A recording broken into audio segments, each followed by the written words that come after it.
pick myself up, moving on to the better. Hey. Ain't no errors, baby, it's a new era. I wake up early, feeling rich like I'm Kesha. I get to the paper, boy. Extra.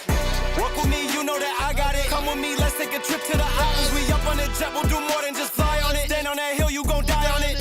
Baby, I'm not one of them, you should try on it. Miss me with all that, I'm on it and next. Put this up, I send you back to your ex. But good luck with that, this is big as it gets. Hey, let's see how you do under pressure. Let's see how you do under pressure. Give them a name to remember. Hey, let's see how you do under pressure. Let's see how you do under pressure. A moment can live on forever. Yeah.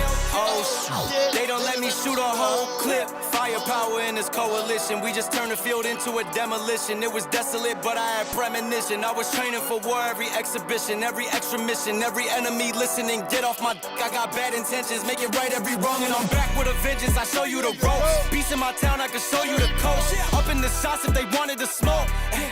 If you know, then you know. Suited up, my whole team do the same. Don't you forget who created the game. Ready for war, I was born with grenades. The trenches where soldiers are made. Let's see how you do under pressure.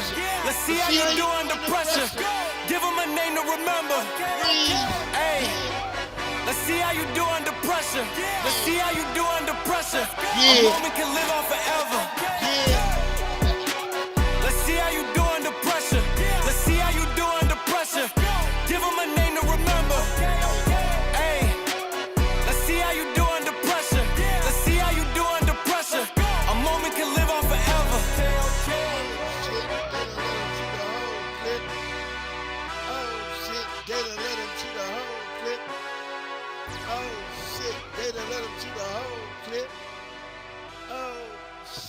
What's good, y'all? What is going on? Giving people some time to come through. It's your boy Breeze Omega. That's Breeze. You know what it is, family. Man, fucking cold as all hell out here today. I hope y'all all staying warm. If you got somebody, get close to them and y'all stay warm together, goddammit. It was going down today. Viciousness out there, boy. I'll tell you that much. That whole Mother Nature, that bitch like, ooh, she's scorned. That she can't catch that nigga Father Time. That nigga somewhere, that nigga in Bermuda or somewhere. That nigga probably in Cancun. That nigga, he hiding from that hoe. She trying to put snow down everywhere that nigga was at.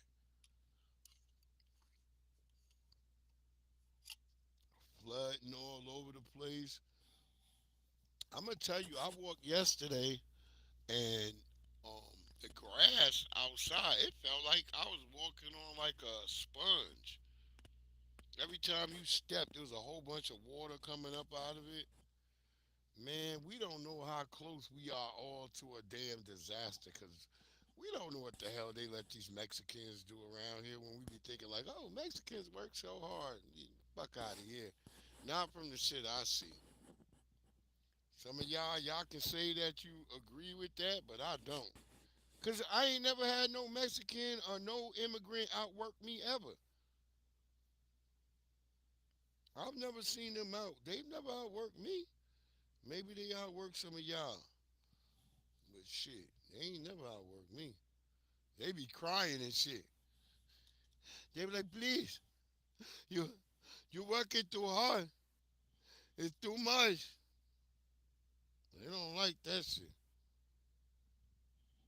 I be putting the pressure on them. And let's not even talk about the Africans. I ain't even got to put them in that. They not even in the barrel. They not even in the barrel of monkeys. I don't even see. They be trying to think they gonna cozy up to the manager and kiss ass. Think that's how they gonna make it. Hey, boss man. Mr. Bossman. Them niggas always talking like that, Mr. Bossman. Shut your ass up, nigga. They not gonna give you no position. They be like, right, Luke, if you will always manage me, why you don't want responsibility? Cause it's bullshit, nigga. And then you tell them, like, nigga, you don't understand. Shit roll downhill. So no matter what you think going on in your store, you ain't gonna ever really be able to fix it. Cause the motherfuckers ain't gonna give a shit. Cause all the niggas back in regional know how they move up? By figuring out how they can cut money at your store. See? Wasting your time trying to argue with these people. Look, nigga, we ain't. You just let them know what you can do and what you can't. That whole busting your ass for them, y'all is stupid. Not me. I've learned from the companies I work from. I learned how to have adequate customer service. I learned about timing and shipping. So that's what I took from working from a job. I didn't just work a job just to work a job. I learned from the job I was working at. And I try to teach that to my daughters. But you know, this new generation trying to tell them something is like hard. Everything to them is a threat. Trying to tell them any damn thing. And that come from the liberals. It all that did come from the liberals. I don't care what anybody say. The way all these kids act all weird. Listen, we had a real liberal time from Obama. You know, and Obama, he brought all that LGBTQ shit in, all that, and then tried to make all those people comparable to the plights of black people. And I want y'all to pay attention to that shit, because we going to get black tonight. We're going to get really black, because this is Black History Month. And I'm tired of giving a damn about white people like Kid fucking Rock, filthy alt lice Kid fucking Rock. I'm tired of hearing about him complaining about black people. I'm sick of Bill Maher and all you dumbass. Cause most you niggas who think Bill Maher is still cool or relevant, y'all niggas is tethers. Y'all niggas ain't real black Americans. Oh, my brother Twid over there just dropped another episode 116. Go check out Twid. That's what I do. Go check out our good brother over there. Holla at him. Twid be dropping them episodes. I be rocking with them shits. I be like, damn. So when I get to his level, that's when I'm gonna drop episodes. Right now, I got to talk to you niggas in the flesh. But y'all don't be getting it. You know, I was late last night. I was watching, cause sometimes I surf through niggas' streets and shit. That's what I call everybody's shit on YouTube, streets. So I surf through niggas' streets, they blocks or whatever, and I'm looking and I see some people say dumb shit like this one guy. I ain't got. It'll get back to him anyway. Even though I'm not saying nothing um, negative towards him, just the whole topic he had that um, racism is the baby of classism. That's some dumb shit right there. Let me just get something straight, niggas. Let's get something straight, niggas. Especially if y'all, for you niggas who date outside your race, especially y'all niggas. You know who I'm talking to. And this ain't even a knock on you or your white girl or whatever, but I would rather y'all don't. If you think that classism begets racism, then that's the problem right there. Being with that other non-black person has fucked up your mind because now you thinking that it's comparable that poor whites and anybody else that's poor is comparable to what black people went through. And that's just not true. They didn't lock niggas up because they were um fucking lower class when they came.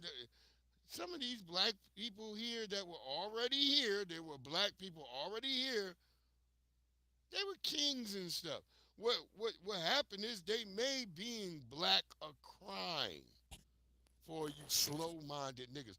This for the slow minded niggas who on the slow bus. They made being black a crime.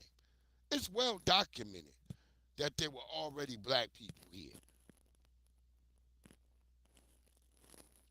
Even in Virginia, where I'm at right now in Virginia, that's where they started changing black people, all black people into Negroes. Right here in Virginia.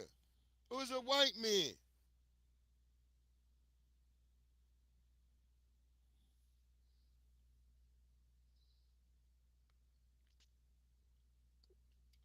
You got the Lovings case versus the state of Virginia where she's telling them, like, hey, I'm not a Negro, I'm an Indian.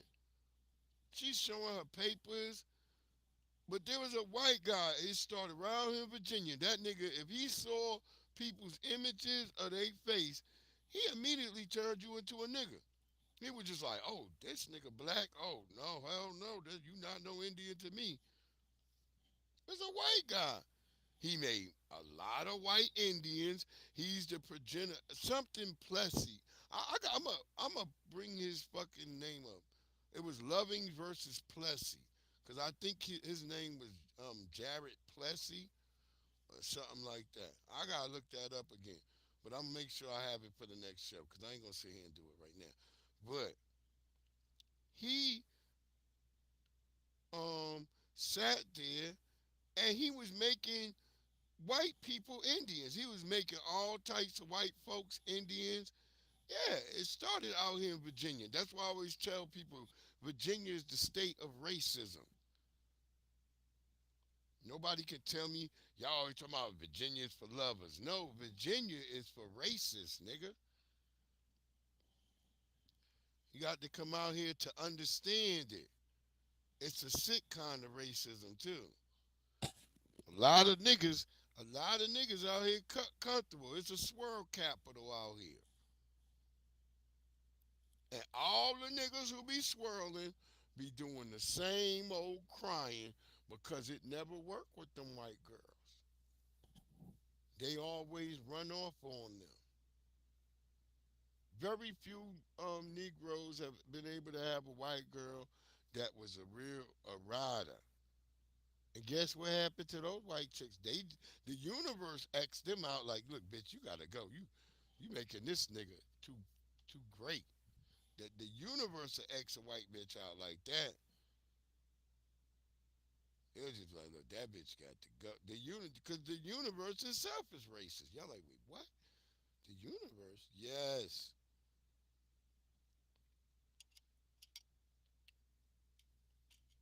They killed the supreme god of this universe and entrenched it with the god of white supremacy. It's the most known powerful god throughout this whole universe. Nobody has proven it wrong yet. It's so great that you'll see a white kid um sitting there screaming to other people's deities and they'll come and save him. I seen a white guy getting chased by a great white shark and he was screaming to every deity from the land that his people killed everybody. But it looked like that deity saved him because he wasn't screaming Jesus to you Negroes. Let's get it started this week because that's where I was starting with because that whole racism to classism shit, that's the excrement that we get to this other BS where we have niggas talk about, nigga, we got black supremacy. First of all, you dumb niggas, let me explain to you. You can't have two supremes. There's never no two supremes. One gonna have to bow down to the other. So there's never gonna ever be two supremes. That's why there's never no wolf packs in the same area of each other. If another wolf pack smell another wolf pack and he thinking like, man, I don't know if I can fight that nigga, he taking his pack a whole nother direction. Like, nigga, let's go. Then even if the bitches is whining like that nigga over there, he like, nah, bitch, let's go. We going here. And that's how it is. So I'm letting you know there can never be no two damn Supremes. You don't never see two squads of lions in the same spot. What did you talk about? You see, oh, There's two male lions here, and then there's two other male lions. No, nigga, that's a war about to happen. Somebody got to die. The hell y'all don't know about that? But let's listen to niggas and play like there's such thing as that. God damn you niggas. Because of white supremacy, that supremacy in whole has like a negative connotation on it. That's a fact. So white supremacy, Mm-hmm. what white supremacy actually Yeah. is negative. Mm-hmm. What black supremacy actually is positive. Mm-hmm. So that's why this makes the perfect title, because the title is inflammatory, because when you see black supremacy, you think of white supremacy and you think of it having the same meaning. Right. But that's not my premise. My premise is that black people are supreme due to our resilience and our innovativeness. If you look at black Americans, we have over 50,000 inventions according to the American Patent Office. And that's just the one. This why you gotta be careful when you see a nigga with a jean jacket that's wearing.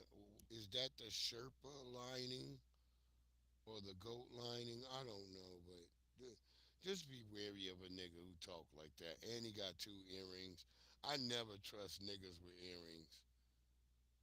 I don't care what type of nigga you is. You got two earrings, nigga. I don't trust you with no. I only trust niggas with no earrings, cause I'm like that nigga understood the plan. He was like, yeah, I resisted.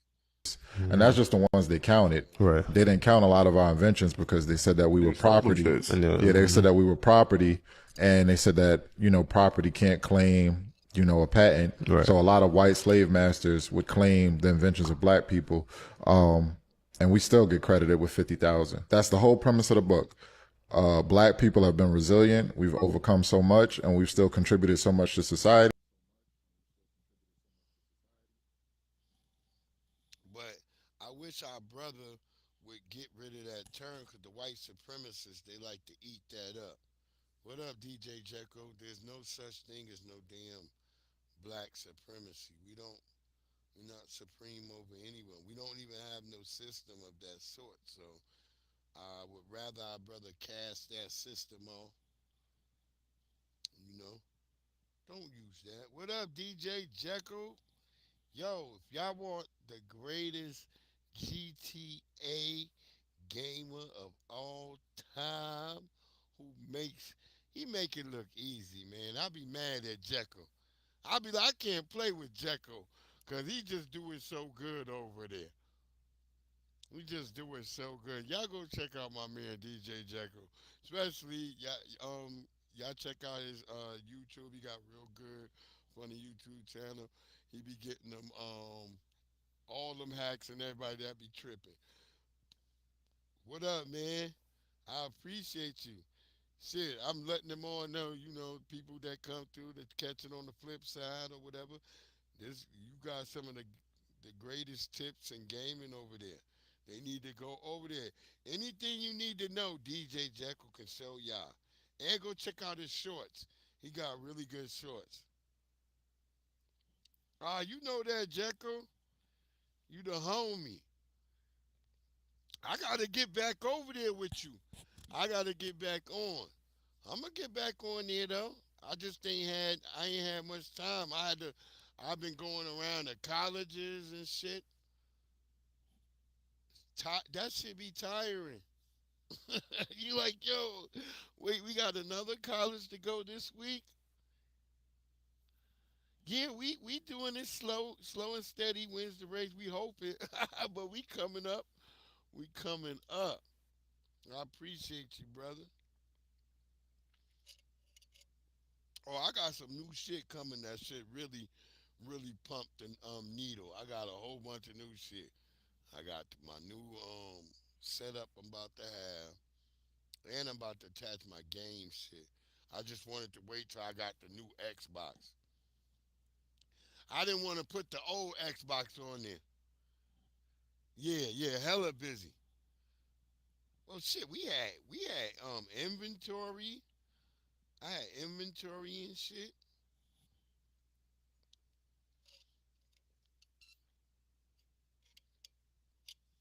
But we finished up inventory last week.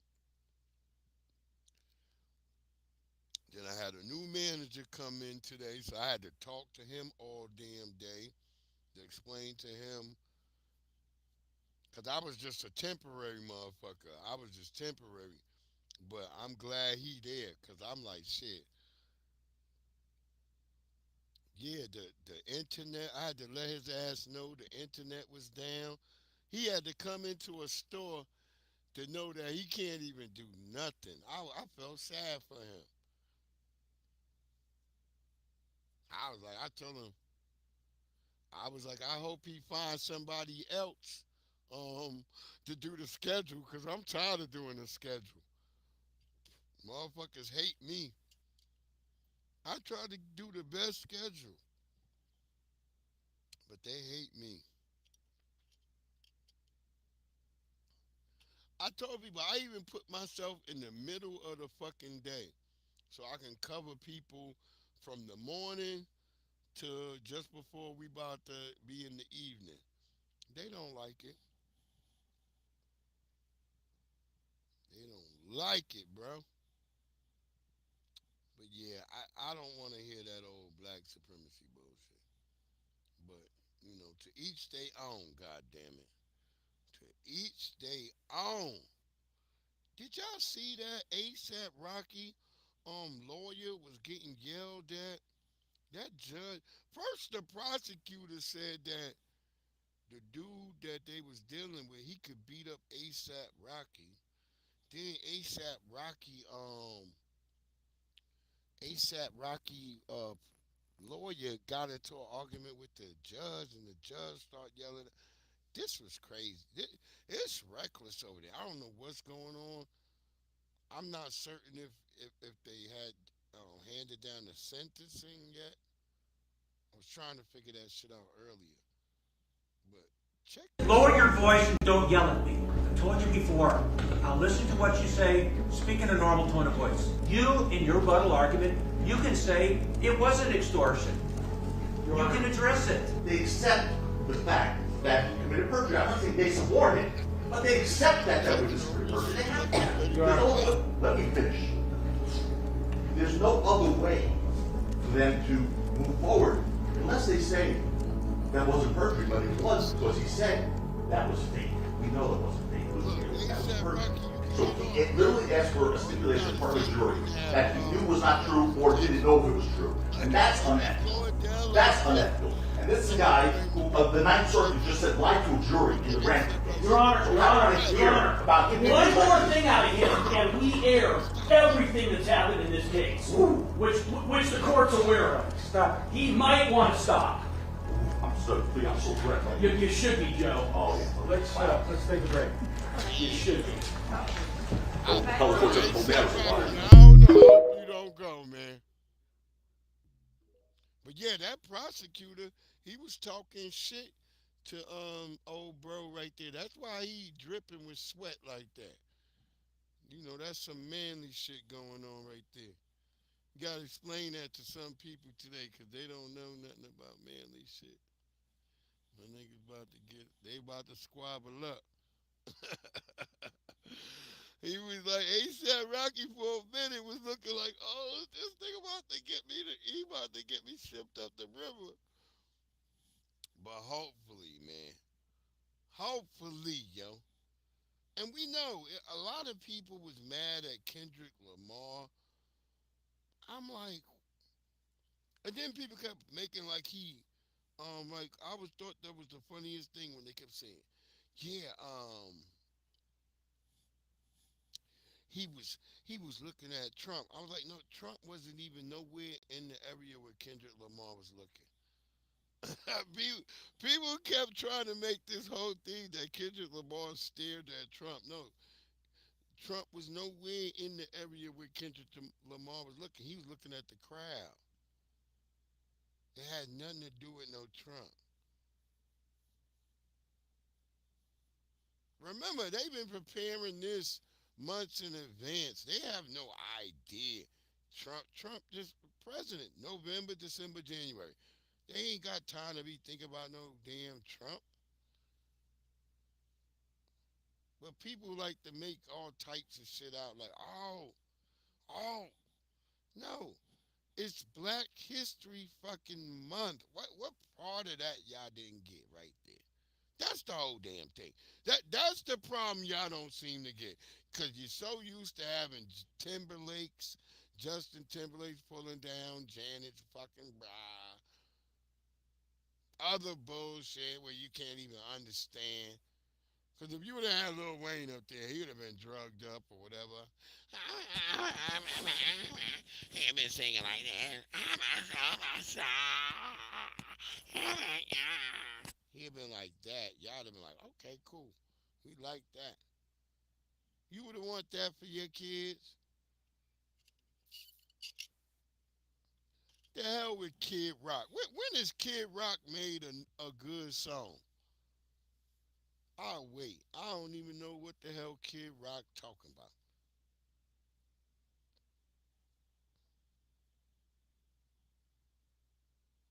He 2 more inflations back to the trailer park. So, the hell with him. I don't give a damn about him.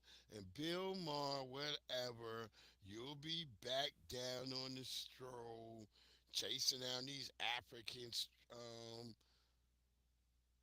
streetwalkers, so you can act like you got some black cred again. Running around. I'm sick of Bill Maher too. I was tired of him. I tried to give him the benefit of the doubt a long time ago, but I said, one thing he showed me is that people like him, when they get old, they all got that racist white bone in their back that just pop out. And they're like, you niggers. But they love all the immigrants and shit. Well, let's listen to this white woman who had her dissertation on Kendrick Lamar's performance. So the halftime show is filled with symbolism, right? That actually includes Kendrick's jeans. Hear me out. So we already know that the dance crew was dressed in red, white, and blue, and I mean all the way down from head to toe. I mean, their shoelaces matched. And that was to show the American flag coming together and then literally dividing while he sat there and stared at Trump, right? So why put Kendrick in a flared jean? I'll tell you why. In the 1960s, during the Civil Rights Movement, several Black Americans would wear jean to stand in solidarity with Southern sharecroppers. Why? And you're not going to believe this. Jean was literally called slave cloth at one point. That's what it was originally called. It was a heavy and coarse material that was specifically made from cotton and indigo, which were 2 major crops produced by enslaved people, and it was meant to visibly separate them from those oppressing them, who would normally be wearing linen, silks, and laces. In fact, the only reason why slavery was legal in South Carolina was because of the production of indigo. So wearing blue jean was actually a form of protest in itself. In fact, the popularity of wearing jean came from a protest where Dr. Martin Luther King Jr. and Ralph Abernathy were marching in Birmingham, Alabama in 1963 and were both arrested wearing matching. And I just want to correct the white woman again. It's not wearing jean. It's wearing jeans. It was always called jeans. I actually looked that up today because I wanted to see why she kept saying jean. I'm like, no, they were always called jeans. They were in a plural context all the time. Because if you heard the real words of the workers, they said it felt like you were wearing 2 pairs of them. That's why they call them jeans. I don't think she really got that understanding, but they said when they warm, because jeans at that time was thick, that's why you would see people. You wearing them jeans, you standing around, that throws away that whole thing where people have that notion of, and the jean outfit is the same way they do you as a prisoner today. Look at when prisoners, they put you in a jeans, or either, you're in an orange, like Neely Fuller Jr. said, dress you up like a pumpkin. Because it's a horrible holiday. That's why Matching jean outfits. And it was no surprise that this entire halftime show was going to be a civil revolution televised, right? I mean, the guy specifically starts the show by saying the revolution will be televised. You chose the right time but the wrong guy. And I don't know if you know, but that is a reference to Gil Scott-Heron's song, The Revolution Will Not Be Televised. The entire song is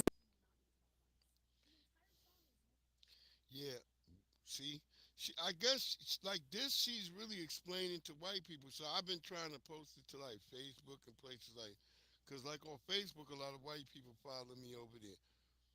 So I don't know over here and whatever really who rock with me, but I know on Facebook a lot of white folks, they'll follow me over there and shit. And I want them to know, like, here, this is for y'all, cause y'all, they were complaining, they couldn't understand it, and I was like, well, I thought, and this is so-called liberal white people. I want y'all to understand, like, the people who allegedly follow me all tell me they liberal. I know my white supremacists. My white supremacists are proud.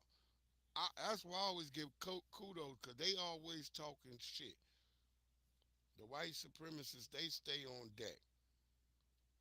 They don't never be like, but they understood it. They weren't stupid. The real white supremacists got it. They was like, oh, okay, I dig it. That's for y'all. Why can't anybody else get that? It's Black History Month. Y'all do know that, right? Literally about getting up off of your couch, turning off the TV, going outside, because in the streets is where the revolution will be happening. It won't be sung about by famous artists. It won't be reported on by major publications. It's going to be happening outside in the street, which is why the entire halftime performance takes place literally on a street. In between the game controllers, it's a street complete with lamps. And if you'll remember, before he teases Not Like Us, he literally says, free acres and a mule, this is bigger than the music. If you don't know what that is, go look it up. But this was never just about the music. This was never about just having a performance that would satisfy the masses. I mean, that's literally why Uncle Sam cuts in and tells him to tighten it up. This was meant to be a civil revolution that would be televised. In the next video, I'm going to talk about why they put Uncle Sam in this outfit, because y'all are not going to believe it. But anyway, yeah, that I'm gonna make sure all my good white people get that, so you can understand why it wasn't really for you, but you could learn something from it. You know, you can get some of this goddamn knowledge, so you don't f around and get knocked in the damn head. Now these transgenders, this shit going crazy. This shit, man. Y'all better be careful out here. Yeah, we gonna show him because he was mad. We know he's mad. But look, Trump, he said, look, if you was forcing kids to take that damn jab, you gonna lose some schools that require students to be vaccinated with COVID-19 shot, then there's no more federal She funding. said it all nervous. Okay. Then Trump said, okay. That's Okay, that solves that problem. Sir, will the Department of Education have to handle that? Yes, it'll go through the Department of Education. Okay? Thanks. Can I make one comment, Mr. President? Yes, please. As a father of 9, thank you. We should have parental freedom to decide what vaccines our kids take, as opposed to school systems and governors forcing upon the people that love these kids the most, which is the parents. So thank you for citing that. Great, thank you very much. People wanted that very badly. Okay. Now let me ask y'all, what y'all think about where they got, like, I guess it's some place in western Texas right now where all these niggas is catching measles. What y'all think about that? Where RFK being named the goddamn health secretary, then now, and who's anti like these vaccines, and then all of a sudden they got all these little motherfuckers breaking out with measles. Y'all think they dropped the measles on them people? Y'all think they sent the measles in there? The same way like the bird flu just popped up in the ducks. You know what I mean? But I think the bird flu, I did look at it. I think it's kind of started a little bit while Biden was president. But the measles, though, what y'all think about that?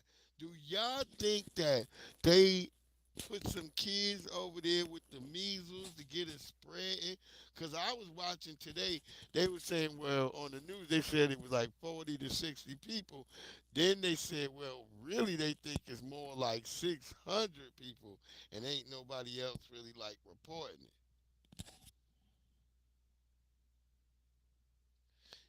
Jekyll, you hear what I'm saying, Jekyll? Like, all of a sudden, all these kids just popped up with the measles the minute Robert F. Kennedy was confirmed. Look, I'm just putting on a 10 for you, Kofi. I don't know. I'm just saying. It's just, because you got to understand, man, we live in an evil world, man. And I'm just going by what they TV shows tell me. Scandal, all these other TV shows where they show they'll go tit for tat.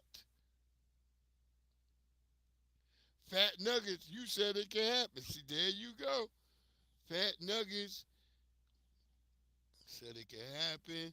I believe it. I'm sitting here like, damn, Trump become president. He got the bird flu on his horizon, which I know that kind of was there.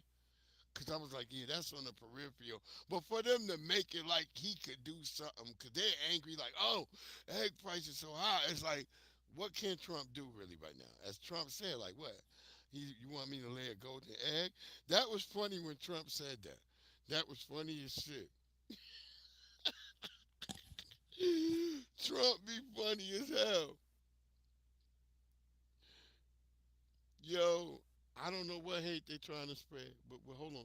We'll get to that in a minute, Fat Nuggets. Yo, Twig, what it do, Twig? But I thought it was funny that when Trump said, I don't know, if I could lay a golden egg, I would lay it right now. Yo, Trump, yo, Jekyll, right? Look, ain't nothing Trump done bother me. So I'm all right. I ain't sitting here. I ain't no immigrant or nothing. So I ain't worried about nothing. It's been fine to me. The streets been empty. It's been clean. Shit. It ain't been this clean in a long time. I told people this. I'm going to post this video. I just took a video the other day. I was walking. I was like, look how clean it is all of a sudden. It was clean and shit. I was like, this is good. Because it was a mess for a minute, especially down by the little stream and shit. It was all that, you know, the rappers and those Mexican drinks all down by the water. Now it's clean. I'm down there looking and shit. But I said, that's funny, that as soon as my bro Trump, my G get up in there, all of a sudden it's measles and shit. They testing this nigga. They're like, Trump, yeah, gas prices down. Motherfuckers ain't even getting it. Look, Trump is, look, some of y'all gonna be whining and crying because he gonna get rid of the Department of Education. For me as a black person, DEI had nothing to do with us. We weren't the benefactors of DEI, just as we weren't the benefactors of affirmative action. Same old shit. We get the name of it, people put our face on it, shit, like Uncle Ben's and shit. How many motherfuckers hate cream of wheat? And you blame motherfucking Uncle Ben's. They just put his face on the bitch. He had nothing to do with cream of wheat.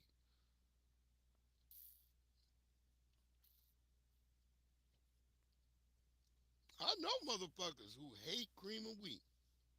And be like, fucking Uncle Ben. I'm like, no, Uncle Ben's ain't had shit to do with it. He was a rice guy. But they also put him on cream of goddamn wheat. Crazy, yo. Crazy as hell. Yeah, gas is good. Gas is good. You said you never had it? He said, look at what's going on, y'all. Y'all better be big. Y'all better. How are you going to get people to stop being trans? I think we're going to tell boys that they're not girls. So we're going to tell boys that they're not girls, and they're going to listen. Yeah, basically. Really? Yeah, that's what we've done for most of history. That happened to me, and I can promise you to God that I didn't listen. Yeah, well, because we live at a time that is affirming the transgender delusion. But if we lived at a more sensible time, probably you would have listened, and you But might have we're had not. some. And I think we should just return to a more sensible kind of politics. But how? What is yours? You're not giving a solution on how you would even be capable of Yeah, I doing think I something am. like I think that. we kick the fellas out of the boys' bathroom. We kick the How transgender are you teaching going out of to do schools. that? We just enforce the law as it was before 2015. There was It's not a that law hard. prohibiting trans women to go into the women's bathroom or trans men going into the men's bathroom. Yo, you hear this?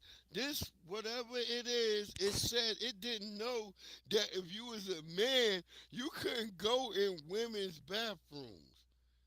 Yeah, before 2015, you couldn't go in a woman's bathroom if you was a man.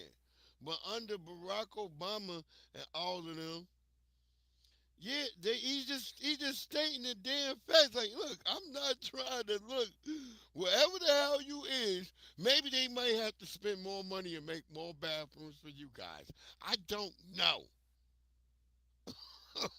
But Men's bathroom. Yeah, it's there in the term women's bathroom. That's a law. That's why men can't go in. That's a law. Yeah.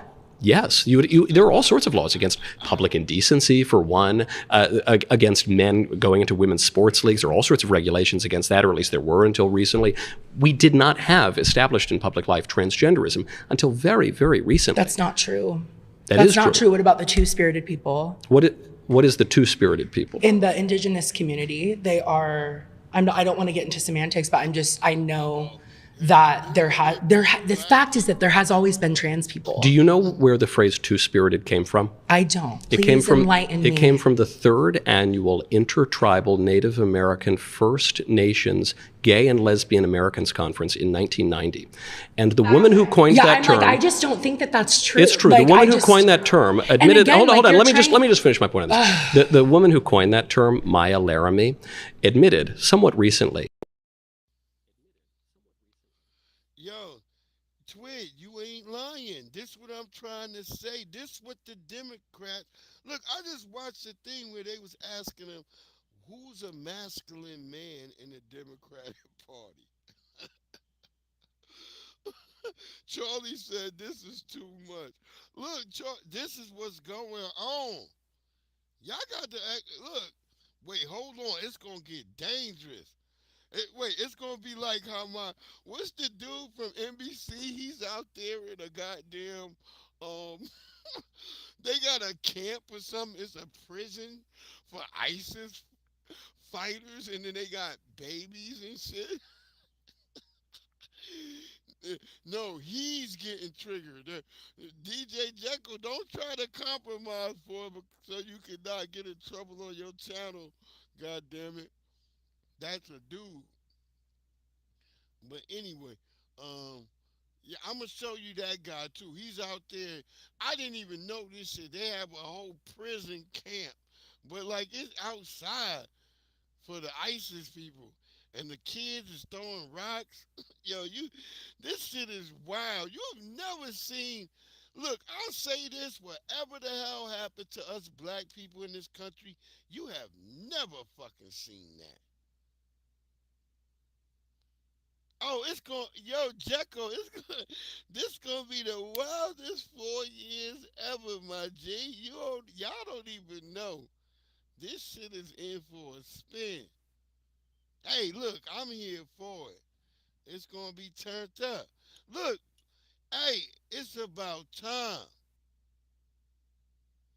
Yeah, it's about time. This shit got to get, cause we was heading in some dangerous territory. I'm just letting y'all know it was about to be over. It was gonna be transgenders walking down the street as the crossing guards, everything. It was gonna be you. Yeah, you weren't gonna be able to stop nothing.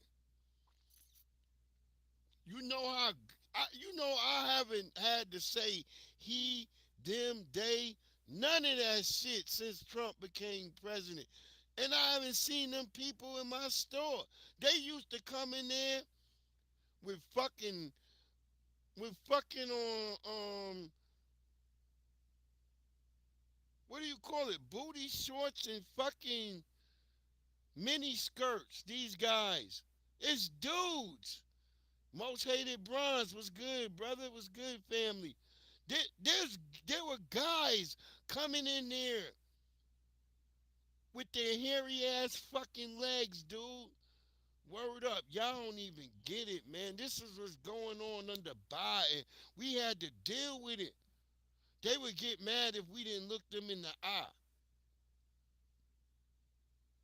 Yeah, they disappeared, fat nuggets. They disappeared. Y'all not getting it. Like it was all in our face. Like it was this dude who used to come in every day. He'd be like, I got cash. And he dressed like a woman and shit.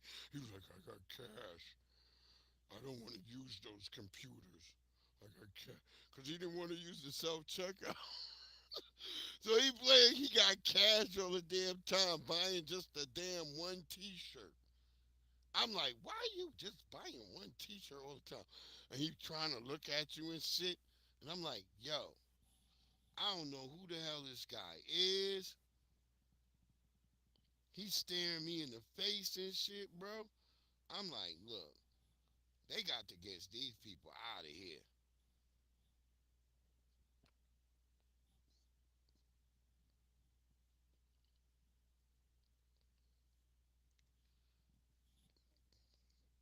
I remember the Ukrainians was coming in buying crickets by the left and right. They all had this card that had the U.S. Capitol on it. This is Ukrainians. I'm telling you, even the Ukrainians, they gave them, they all coming in here, they all have free card. And that's what I noticed about the Ukrainians, though. Them motherfuckers is all buying crickets to make t-shirts. They get into the t-shirt business quick with all that free government money. They not silly. They're like, shit, we gonna take this shit, we gonna build a t-shirt business.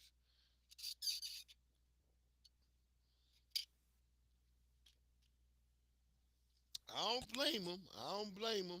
If I could get some free money to sell some damn t-shirts, I would too. Let this that the term two-spirit came to her in a dream in 1990.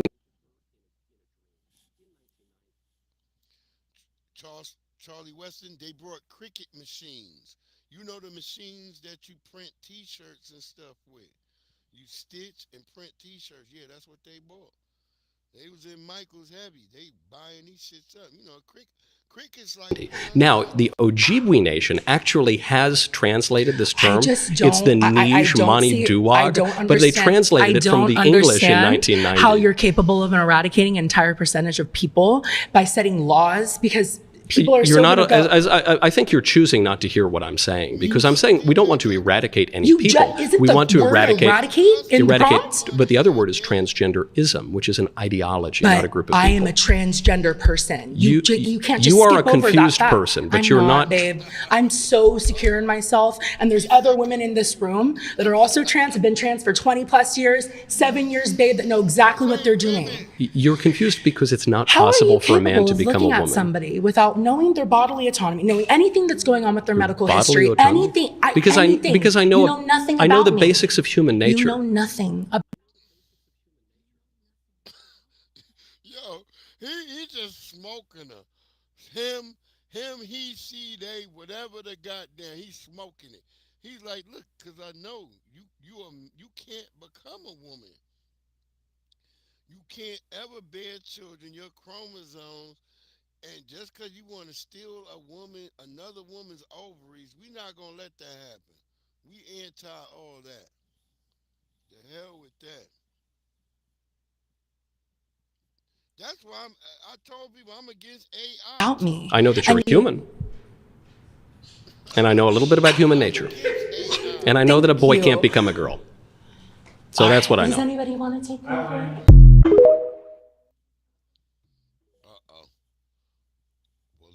It's almost dangerous for bro. Watch, they not playing. Them people are scary to me. And just notice how big they all are. I'm trying to tell you, when we be saying a big sassy motherfucker, we don't be joking. They all are big and sassy. You might get in a fight with these motherfuckers. That's what I'm trying to tell you. I remember my brother told me that shit. He's like, yo, be careful of them. I was like, yo, you ain't got to tell me nothing.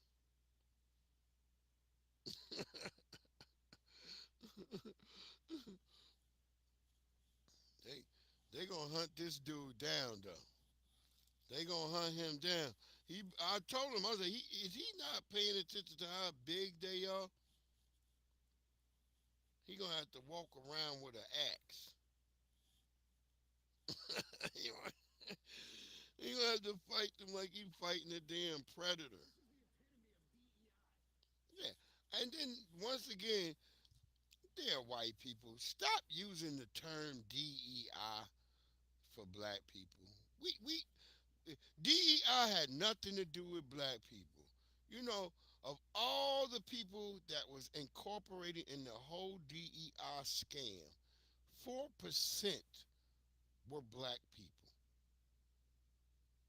And then us fucking black people, we gotta look at that even tight, because we gotta marginalize it that 2% was black women, 1% was LGBTQ men, and then 1% was maybe a few Tyrones who might had to move the goddamn mail. So I don't ever want to hear them when they talk that bullshit to us. We don't get the damn jobs. Everybody, we get the face of all the goddamn hate, but it be other people getting all the damn jobs, not us. So then you have these fucking jerks like Kid Rock saying... This was the epitome of DEI. This was the epitome of DEI blowing up. Because, you know, the NFL was all this DEI and racism, all this stuff. They got Jay-Z in their book and this. And, like, Kendrick Lamar goes out there and basically turns DEI into an IED. It's like, it's all black people, or all people of color, speaking to his crowd in the hood, black people. It was like the most non-exclusive, or the most exclusive thing ever. And I'm like, yeah, that's awesome. I'm laughing my ass off.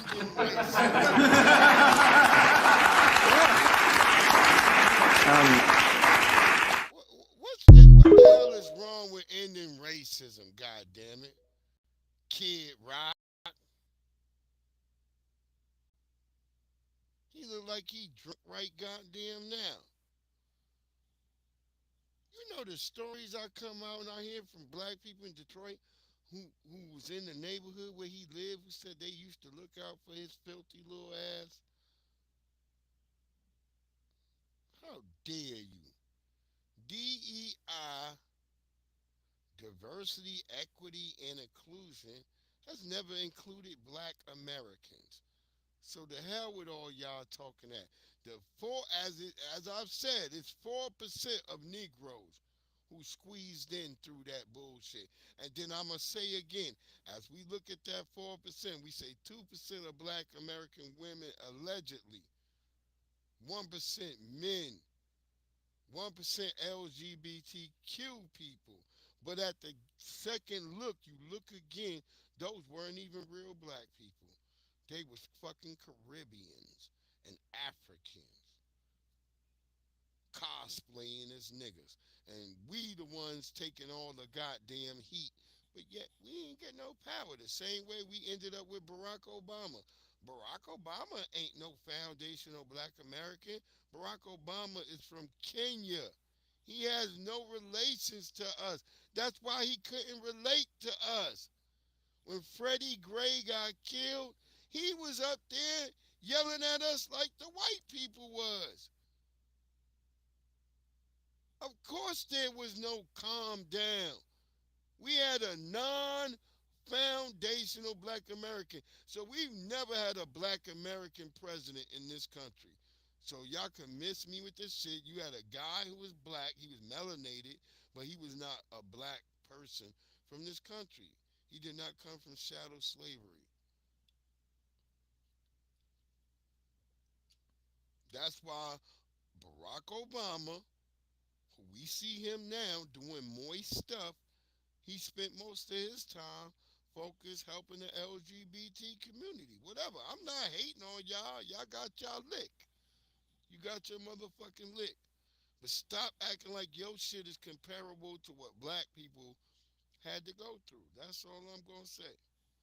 Leave us out of the shit. Transgenderism should be eradicated from public life entirely. I want to know your ideology around transgenderism, something that doesn't exist. It just sounds more like. Wait, hold on. Did y'all see how they got up ready to swarm him? He just said some words. Hold on, let's rewind that real quick. Watch this shit, yo. Yo, I don't know how he going. He must. Transgenderism should be eradicated from public life entirely. I want to know your ideology around transgenderism, something that doesn't exist. It just sounds more like conservative propaganda. So I kind of want to know a little bit more about what you're trying to communicate. And all you motherfuckers tripping about the Red Hulk, there's the Red Hulk. Right there, god damn it. So stop complaining. The Hulk right there. And if you're a if you read the comics, there's been a Red Hulk, there's been a Gray Hulk, there's the Green Hulk. I think Hulk's even been blue. Yo, fat nuggets, you see? It leads to the depriving women of their legitimate rights. In some cases, it leads to rapes, notably in the last few years. And it also leads to women losing their sports competitions and their scholarships. And it's just disordered and false. And it also leads to more people adopting this identity, which leads to very high rates of anxiety, depression, and When we talk about these cases of women in the restroom, they're coming from cis men like you. So let's be very clear. No, that's not true. In 2021, excuse me, do not interrupt a black well, I'm just trying to correct you. Well, I would never interrupt a black woman. No, thank you. Here's the thing about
as a black trans woman, I am not a threat to cis women, and I think it is harmful that you are going around here spewing that rhetoric, weaponizing this rhetoric against trans people. Weaponizing facts? Transgenderism does not exist.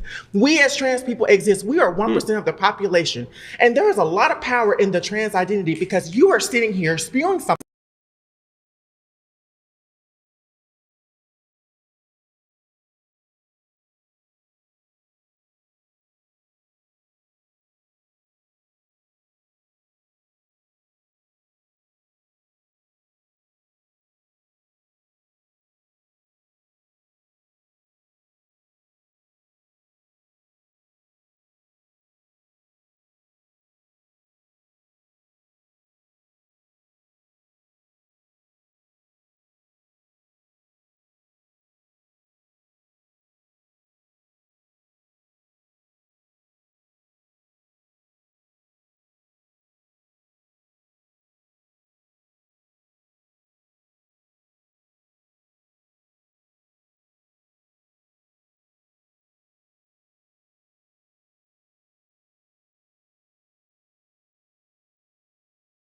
to me that doesn't really I'm not spewing exist. anything. I'm just stating facts plainly. I have lived experience. You don't, and you never will. But I do have a question. I have for lived you. experience. What if one of your I'm alive. What if one of your kids came out as trans? How would you God react forbid. to that? I mean, I would obviously love my children, and I Okay. would try to do what's best for my children. And the best thing that I could do to be respectful and also to be conducive to their flourishing is to tell them the truth, which is that they're not really girls. Oh, come on. I can't even imagine your relationship with your children. No shade. But Great. That was a great I relationship just with my cannot even children. imagine that. But here's the reality. We exist. Again.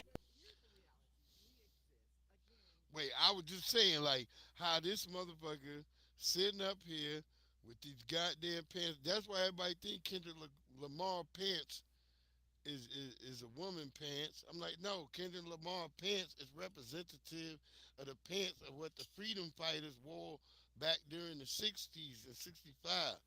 But this dude right here, he wears those pants now. You know, grannies can't even find a damn sweater.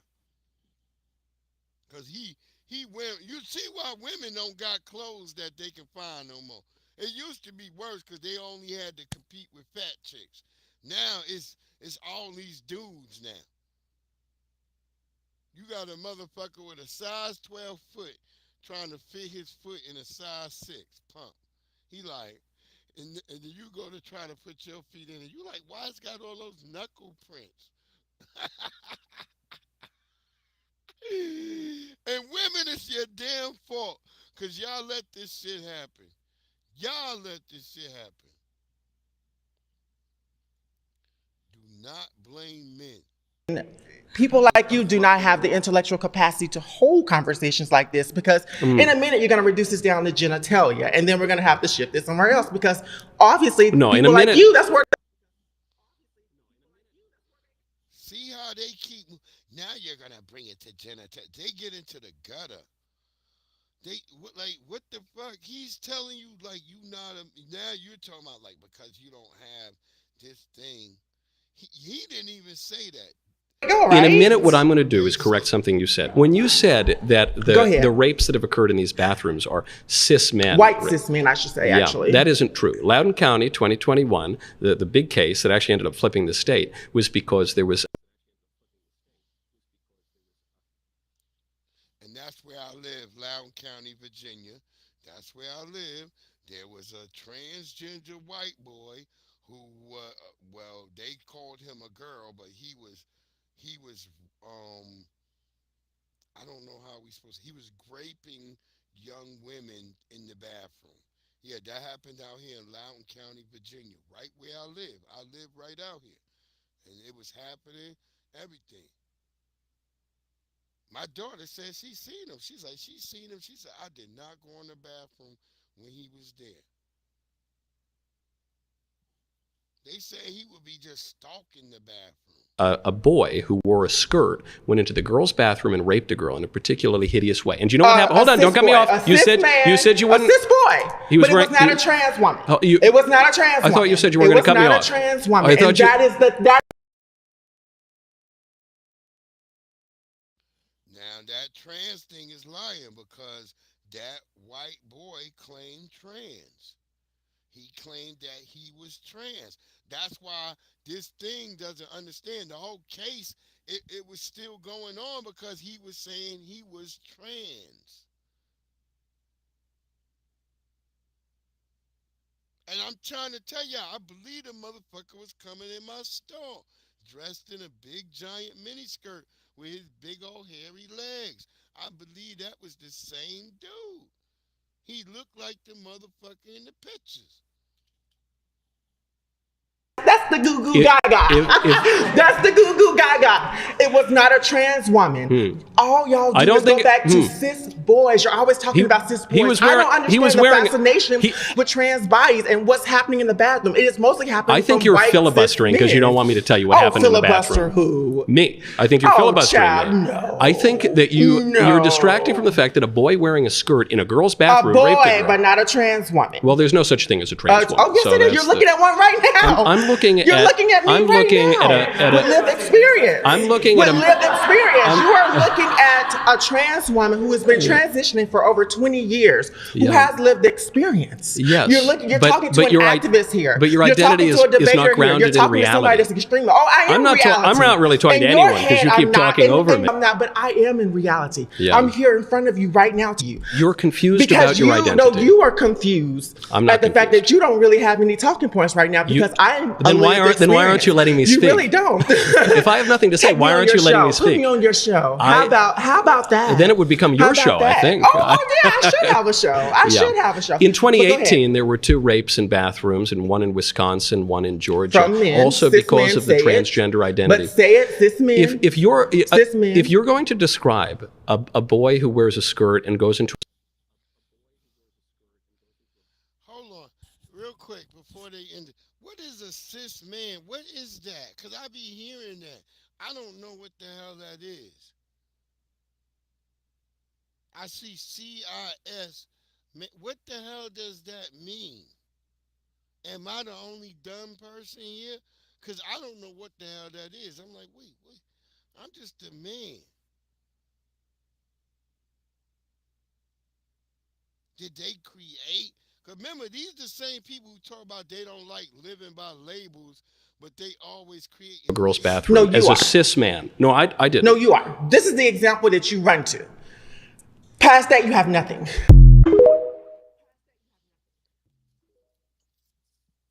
Look, man, I'm telling you, this is dangerous. I remember the FBI put out a report. They said that women had nothing really to worry about if there was a breakdown in society. They were saying more likely that men would have to worry about their pussy getting taken. And I'm thinking more than likely that's true. All these niggas out here.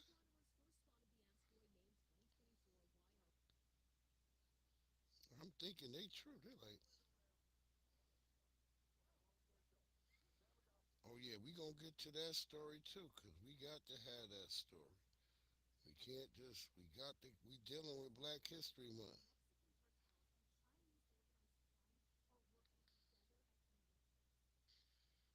Look, yeah, the cartels is going on. Did y'all see that Keith Lee shit? Let me know in the chat real quick if y'all saw that. Did y'all see Keith Lee go over there and eat that and eat that English toast? Did y'all see Keith Lee?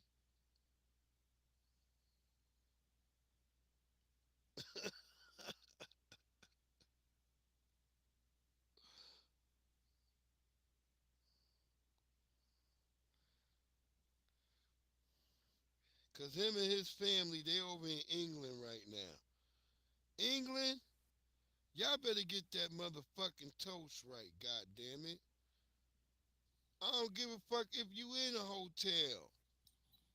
Nobody should be eating the shit that my brother ate. That now he did go to a restaurant where it was better. You didn't see it, yo.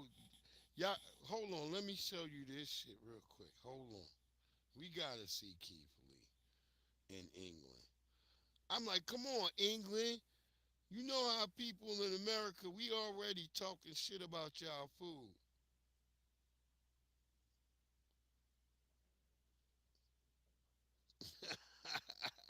He make me laugh when he be doing his fucking things, yo. Yeah, he went over there, he ate an English breakfast. This shit was, oh my God, bro. Wait, hold on, I'm about to play it. We about to see this shit together. Cause I had only did a clip, cause I was at work when somebody sent this shit to me. I started dying laughing. When I heard him trying to bite through that toast, oh my God. Cause I told people, I said, shit, I had an I've been to England, I had an English breakfast, and it was terrible. It tastes like ketchup in the beans. Like and that blood sausage, I can never get that taste out of my mouth. I just thinking about it, I can like, ugh, I can freaking taste it, bro. That bloody taste, like iron. Like I'm eating on metal. It's like as if you were chewing on metal. Ah, god damn, that was some gross shit. Oof. Yeah, that I want to get that out of my head. And the mushrooms were really terrible. But yeah, this is what he had right here. Here you go.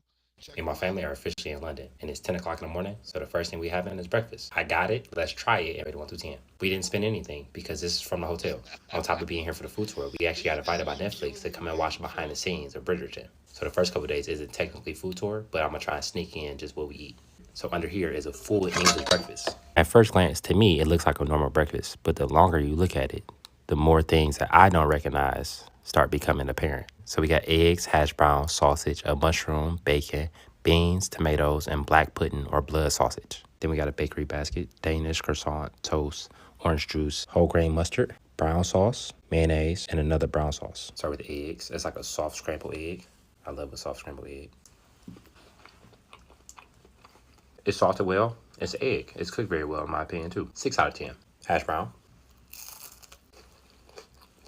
Very reminiscent to McDonald's hash brown, even though it's a lot greasier and a lot less salty. 4 out of 10. It is very crispy and there's a lot of potato on the inside, but it's very greasy. Bacon. It's very thick cut hickory smoked. What do you rate bacon? 7 out of 10. It's bacon. Now just those 3 items I can eat and it don't feel like I'm not at home. But this is where it start getting different. I'm not gonna eat the beans just by themselves because it's just beans. I'm gonna put the beans on the toast. Beans on toast.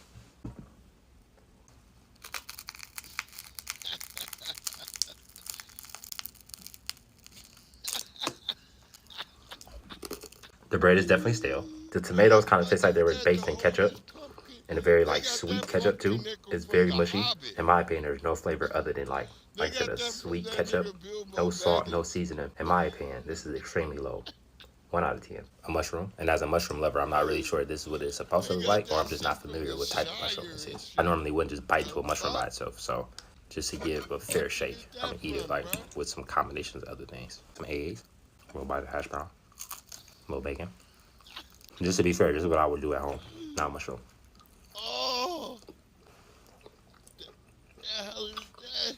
It's just a mushroom. It don't feel like they did anything to it. It's just a mushroom. I'm not gonna rate it. Sausage. It tastes like a pork sausage. It don't really taste like anything but pork to me.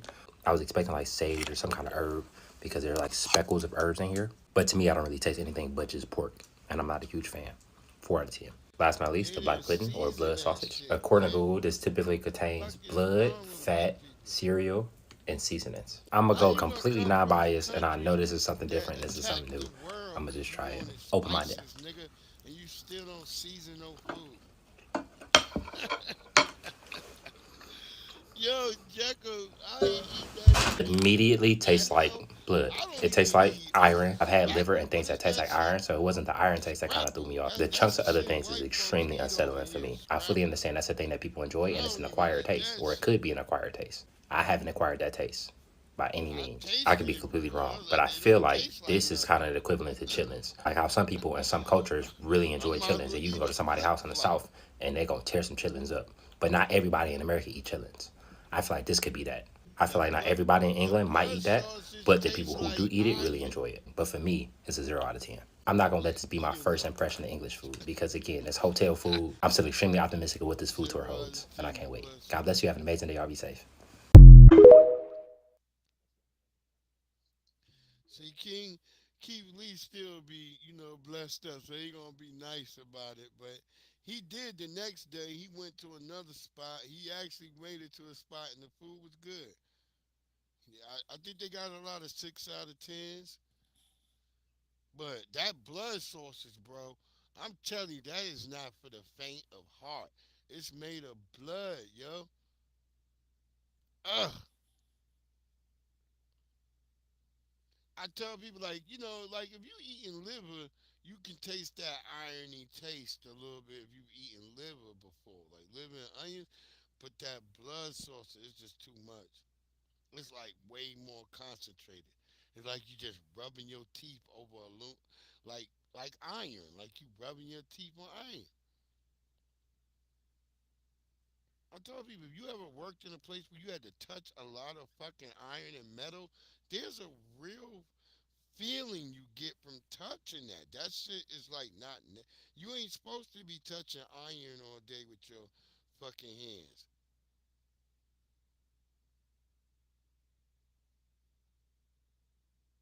Yo, for real, Jekko, you should do that. Look, as long as you ain't eating no damn blood sausage. Yeah, have a show like that. Yeah, but no blood sausage, bro. Don't eat no motherfucking blood. I wouldn't even shit. I'd be like, shit. Jack, you got what, Jekyll? I eat a possum before I eat some more blood sausage. I told people that. I said, shit, the hell with that. But there is a sister on fucking TikTok. She made the new motherfucking English breakfast. If it was in America, she did that. There's a sister, and oh my god, I said yeah, but she omitted blood sausage. She said we ain't eating no motherfucking blood sausage in here. She's like, who eats motherfucking blood? She's like, we not no motherfucking vampires. I started dying laughing, but she had some good sausage. I like, damn. Yeah, I think she did sage sausage.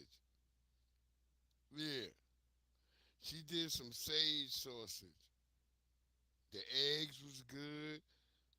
Yeah, the shit she did on TikTok. I should have brought that video over here. I might got the video of her with the beans and shit. But yeah, this shit funny as hell though. She's like, ain't nobody eating no goddamn blood. I thought about it. I was like, yeah, I don't want no blood. Like without the blood sausage, it would be all right, maybe. Yeah, like a breakfast burrito. Oh yeah, shit. Breakfast burritos is chili relleno. That's bopping. Breakfast burritos. Everybody love breakfast burritos. Those are good. You know what? I have not yet seen somebody do a show or any videos where they did a variations. Cause usually your breakfast burrito is just eggs, your sausage, some potatoes, the cheese.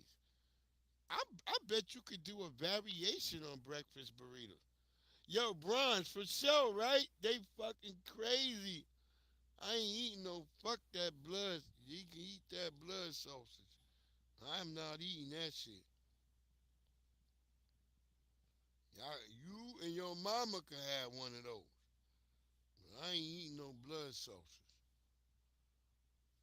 But yeah, that was our brother Keith Lee. He over there right now in England. He's struggling to eat too. Cause a lot of the places, you Caribbean niggas over there, y'all be like, it's closing time. Y'all niggas be shutting down. So our brother Keith Lee is struggling over there to get some food. Let's pray to the gods he gets some. And yeah, they got an asteroid coming for y'all ass. This was a terrible story right here.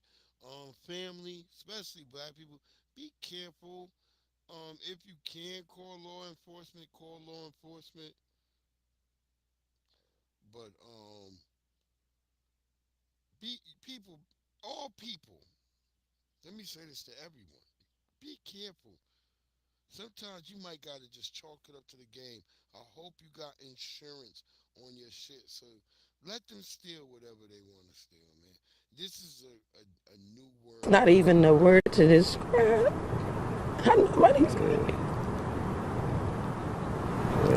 This is her only child, so right now it's like what she going through. It's more than what anybody should be going through right now. Julian Como and a group of friends were out celebrating last night. When they came back to their cars around 1 a.m., they found a man breaking into them. Police say a fight broke out. Julian was shot and killed, and another of his friends was shot and injured. You took an innocent life because you wanted to take from somebody an innocent life. He was 21 years old. Julian, his family says, was just days away from enlisting in the Navy. The man who shot him is still on the run. I tell you, that's how the universe works. The wickedness gets you, and it was hoping your ass would have been understanding to stay away from it. But you came and faced it, and the wickedness lashed out, and it got that young man. Y'all gotta be careful, family. Everybody, man. The streets are wicked now. This is not a safe world. It's wicked. Wickedness running left and right. Hope you all be safe and get home at night. That's real talk. 'Cause this shit is going down. People don't love each other like they used to. Yeah, we might as well get to that story. Go ahead and get to that because we can't talk about it if it ain't goddamn real. If it is not real. We got to talk about this shit now. Now we gotta yeah, that's really sad. Yeah, I'll bring it up. I'll bring it up a little bit. But hold on, I'm looking for something real quick.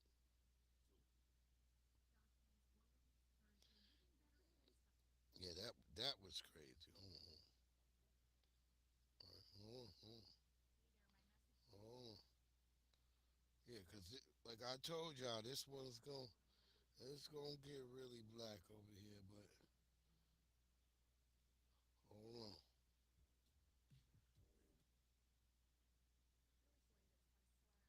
Um, do y'all watch boxing?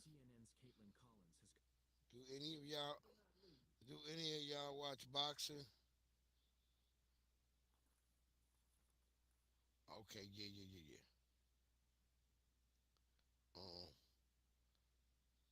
yeah, let me know if y'all watch boxing, cause I thought that was if you know who Abdullah Mason is, if you know who Abdullah Mason is, that was a wonderful um boxing match the other night. That boy phenomenal. Twig, you saw that, right, Twig? Oh my God. That young boy phenomenal, man. They say he coming from a title. But I don't think he wanna take who got the titles? Isn't it all brothers with all the titles? I don't know. I think that's why his family was confused when they kept asking him about the title. Yeah, Young Truth. Oh my God. I've been watching him in a lot of fights, and that boy is like, he's got an anime type move where he looked like he there for 1 second, then he gone. Like some Naruto shit. I saw it from the camera. I'm like, how the fuck was he not right there? Dude punched right where he was there for 1 minute and then he was gone like Naruto and then he reappeared and hit his ass. I was like, holy shit. I don't know if anybody watching, but Abdullah Mason, boy, god damn. That kid is like dynamite. And I saw he had brothers and shit over there. I was like, uh-oh. Shit, they might be able to put a dynasty on. Cause if they got his talent and they watching him, boy, that brother is lit. Yeah, that was sad as hell, Jacko. But y'all go check out Abdullah Mason. Go look him out, man. They got lots of good videos of him. Good marketing.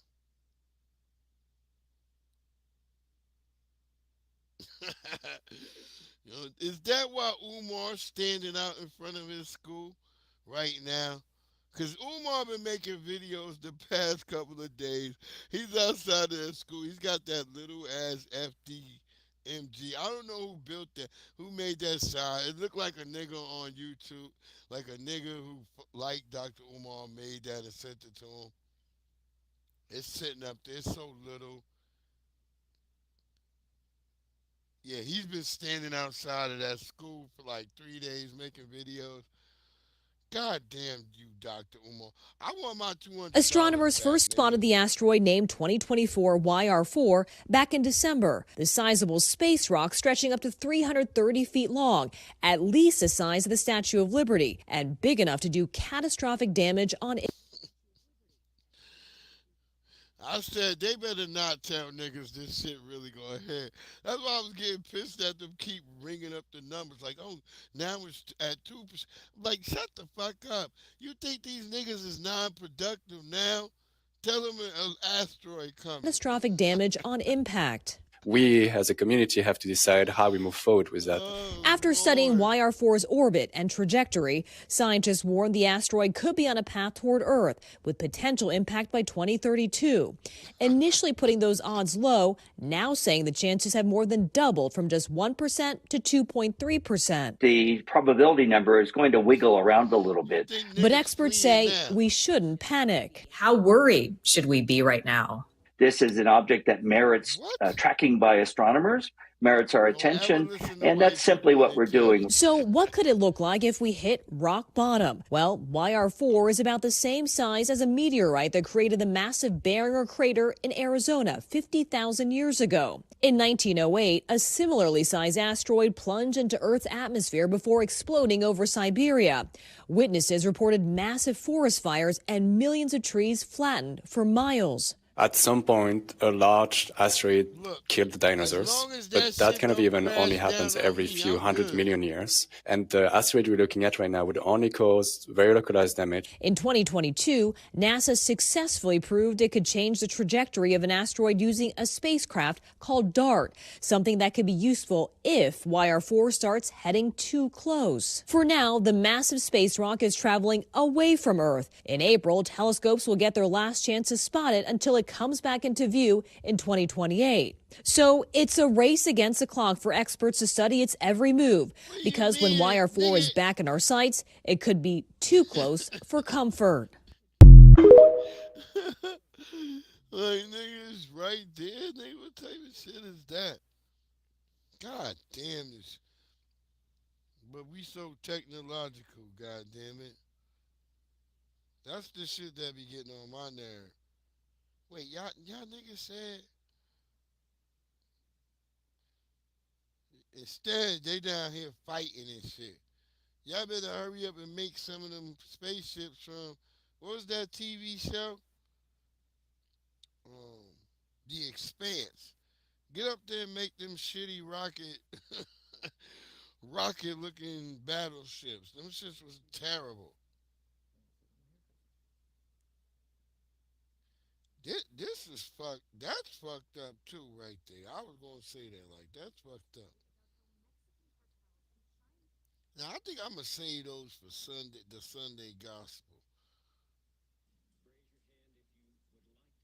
Wait, no, not the Sunday. I think I'm. What the fuck is today? Monday. We doing a Monday mixtape, so yeah, we'll save those for Wednesday, the Wednesday wipeout, cause there's some shit I want to focus in on. You know, cause I don't want to keep people long. I ain't trying to be here all night myself. Look at this shit, yo.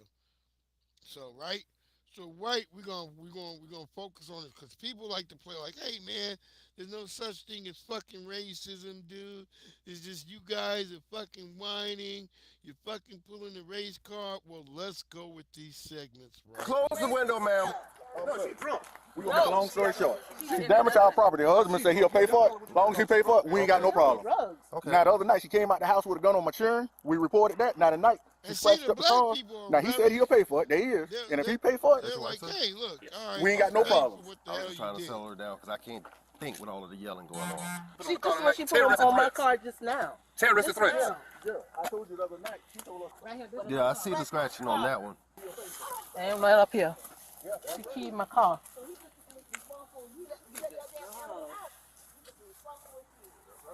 When did this happen?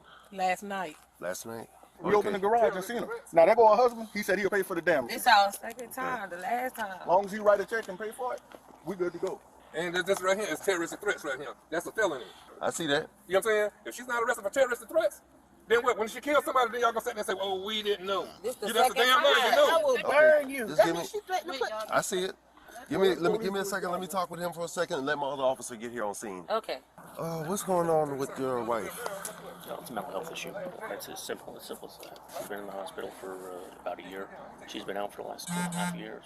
A couple nights ago was the first issue that she's really had with anyone. You know, it was heartbreaking. See, they always had this excuse that they in the hospital and they've been in the, they just got out. Then why are you able to run around and cause all this terrorism? Because I've seen people, I worked in a nursing home, all this stuff. You ain't able to, I've seen people, you ain't able to get up if you really been in the hospice or in a hospital laid up. Your muscles don't just get up and you able to go run around and terrorize the whole damn neighborhood. And now, something very important that he's not explaining to y'all right now that I'm going to let y'all see later on. And so is this. I don't really know what to say. A few years ago, she had a diagnosis, but when And this is very important for my regular white people who've been living here all these years. Well, listen, you don't got a fucking accent, right?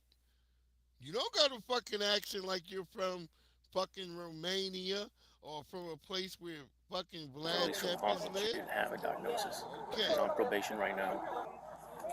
Yeah, it's just real heartbreaking. Can you tell me about this stuff here? I'm worrying about it right now. I'm ready to go to bed, and next thing I know, I hear the door opening, and what's going on? She's out here, so I guess she put that sign on the car, screaming about the apartment. You saw I her. feel bad for You this were white guy. aware when she was outside, or did you know when she came outside and started doing any of Well, this? I heard the door open, and I came to the front, and I saw her out here. And I said, "What are you doing? What are you doing out here?" He's trying his best not to really snitch on his girl. I got her. But hey, dude, you're going to have to snitch on Mr. Smith, her he's a ass. resident of this home. When I got here, he was down here with them. They basically, talked. He said he's willing to pay for the damage that she caused. He said she has some mental issues that she's been suffering through, not diagnosed with anything. When I got here, she was in the window right here yelling, and I kind of yelled back for her to calm down so I could figure out what's going on. So when I get out here, she pulled a. See, look, the brother. Now, notice, I want y'all to pay attention. The brother who was the cop, the first cop on the scene, he's trying to be amicable. He's trying to, shit. He ain't even trying to take the white woman in. Well, guess what? The white cop wasn't playing. When white cops show up, No, a gun. Last night in front of the police, she told her son to get the machine gun, the AR-15, and kill all these niggas out here. In front of the police, that's a terrorist threat. Y'all say, well, the only thing they're going to do is fingerprint her and let her go because it's a misdemeanor. When a terrorist threat becomes a misdemeanor, that's a felony. They go to evidence right there again tonight when she threatened to goddamn burn everybody up, killing them, burning everybody up. But y'all going to sit there and say, oh, no.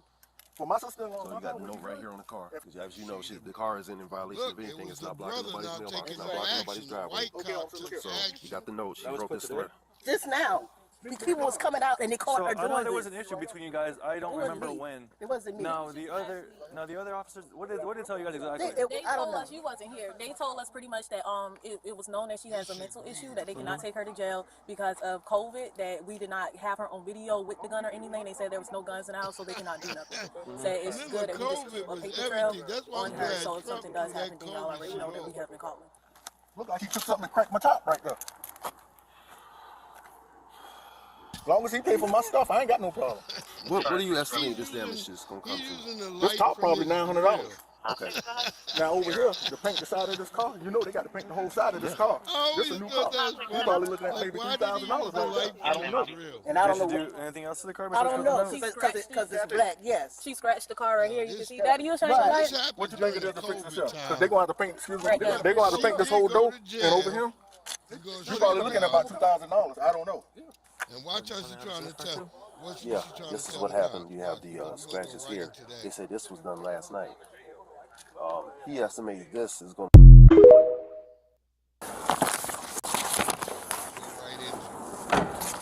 Will someone listen to me so they can write my report as to what happened? Yeah, I mean, you can talk to them, but like I said, But why didn't you write what I'm hold telling you? on. No, because I know you called earlier about the vehicles being parked there. Correct. Yes.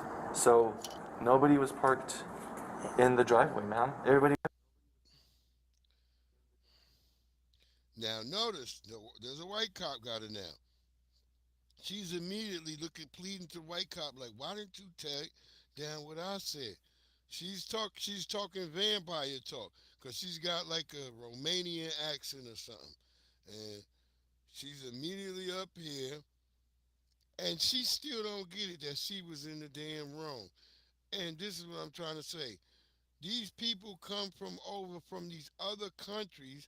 They'll marry regular white. I feel bad for the white guy because he like, look, I don't got no problem. You can see he don't have no problem with with black people. He's just like, damn. But the bitch he picked came from Romania, and they Everybody don't was like on the that. road. I understand, but you need to write what I called 911 for. And what I called is for the last 3 nights. They're coming in my driveway. So tonight they made a turn. I said, get out of my driveway. Don't park here. But And the nobody was parked there. derogatory language, Nobody was parked there tonight, though. when you came, nobody was parked. Right, When and you that's were when you there- called. You called because somebody was parked there, but nobody was. See, listen to her. These niggas is magical. They removed their cars magically. The niggas was in my driveway, but then when you got here, they wasn't there. But I had time to come out and put letters on all their cars while they parked. No. I called because somebody was parked in my driveway. When I told them, they moved back. They parked on the side, and they told me, "Are you gonna write my report?" No, ma'am, because that's not a crime. Do you need to go to the hospital? Yes, I got pushed and punched in front of my house. I am traumatized. My son is crying at home because 20 black people came and attacked me in front of my house. Also have to go by the fact that she has an injury on her head. Thank you, sir. I'm gonna show y'all Thank you so much. So at some point she had to have struck her head. Yes, thank you. And this is what I told the officers. That's why I called 911. And they disrespectfully ignored everything I said. Please let me finish, But sir. when I got on scene, she was nowhere to be found. This She was is inside the racial. home. They hit me. They pushed me. And I can't breathe. Still have to take it. Sir. All right, let's go. We're going to the hospital. After being medically cleared, the woman was charged with criminal damage to property and simple assault. However, the arrest report did not clearly specify the reason for the simple assault charge. We know the goddamn reason, goddammit. Her husband damn near said it. He was trying to be amicable. So, yeah. That's a lesson to you white guys who want to go get these damn brides from the land of Dracula. They come over here bringing a anti-black racist hatred with them. You might get taken down with her. Look, I don't care. Yeah, I should have threw that at the part of the other with the damn asteroid coming. I forgot I even had that imagery. Look at this shit. For black people, man, y'all telling me this shit wasn't manufactured. If it wasn't manufactured, why were white people sitting around talking to young black women during the 80s? If this shit wasn't manufactured, why would they want to document this? Raise your hand if you would like to be married to your baby's father. 1. The rest of you who don't plan to get married, why don't you plan to get married? I'd like to know that. You already have your child to think about, and then You know what's wild? That voice, that sounds like Bill Moyer. I'm trying to get the full video for this because this is one of the videos, but I think it sounds like Bill Moyer in the back there. That voice That sounds like A whole family to care for, it's a lot of responsibility. And then you don't want the commitments. I wouldn't want no man holding me down because I think I can make it as a single parent. But don't you think you might need help in raising that baby from a man? Not really. I didn't have a father. My father wasn't in the home, so, it really, male figures are not substantially important in the family. wow. And y'all don't think that shit was manufactured? You don't think, like, if they sitting down with these hoes, like, that means they was like, well, we got to get a test group together. They sitting like, well, let's see how it's working. And you got a bunch of, because these women sound very illiterate. And that's why I try to tell people today, we wonder why the kids are so fucked up. It's because the mamas. Your mama is your first teacher. So if your mama is dumb as all hell, you going to be dumb as all hell. I'm sorry. There's nothing that you're going to be able to get out of society that's going to make you better unless you struggle. Look at the J.D. Vance story. He come from the worst of the worst poor white trash. And he tell you, if he ain't have his old man-looking grandma, because grandma looked like a dude, he would have never made it. He had to have an old man grandma. And see, I guess apparently he lived in a world too that was a single mother world. And it wasn't good. It's not beneficial. That's not to disrespect the single mothers who do make it, because there is some women and sisters. That's what fucks up and gives all black women the moniker of the strong, but you're not allowed to have a little bit of weakness. And I expect that's terrible. People should be allowed to be vulnerable, but it's taken as a weakness in the world that we exist in. So for black people, if you still thinking that this is not something manufactured by the government, I don't know what else to tell you, brothers and sisters. I don't know what else to tell you. When we be talking about Terry Crews, I now understand.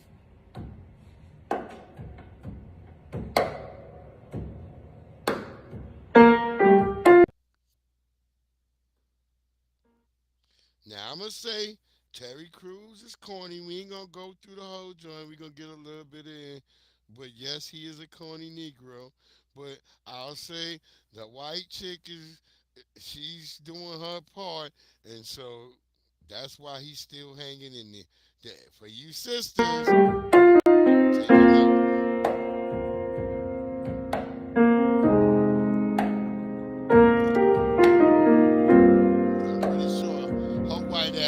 note. It may not mean nothing to y'all, but understand nothing was done for me. I don't even plan to fall. I want this thing forever, man. Shutting things down in the mall. Rebecca King Cruz is the one for me. I ain't even planning to fall. I want this thing forever, man.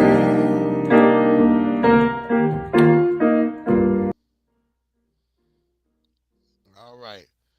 Nigga, she still kept her other name too, nigga.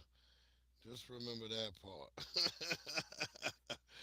You bitch ass nigga. But salute to Terry Crews.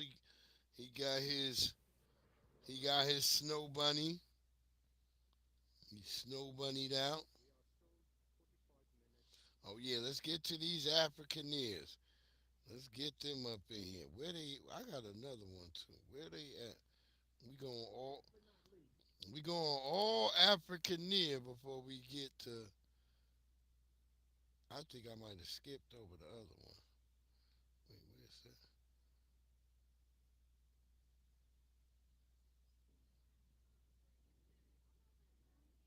Oh yeah, I want that too, because we didn't play that either. Yeah, the Africaners. I got another video for them. We'll find them in a minute. Oh, this is my imagery. They say this is what would happen.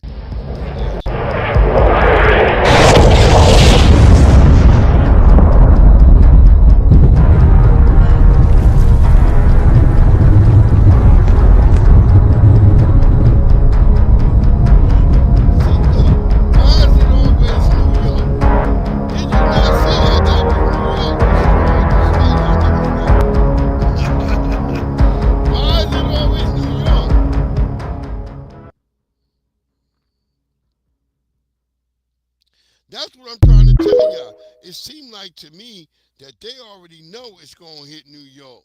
They got a trajectory for New York because they keep mentioning it's the size of the Statue of Liberty. This, that, and the third. So y'all niggas better get the fuck out of New York. You only got 7 years, nigga. Run. God damn it. I don't even care if you homeless. You better start beating your motherfucking feet. Your ass better start running, nigga. Hurry up. Don't end up like the Mexicans in a caravan.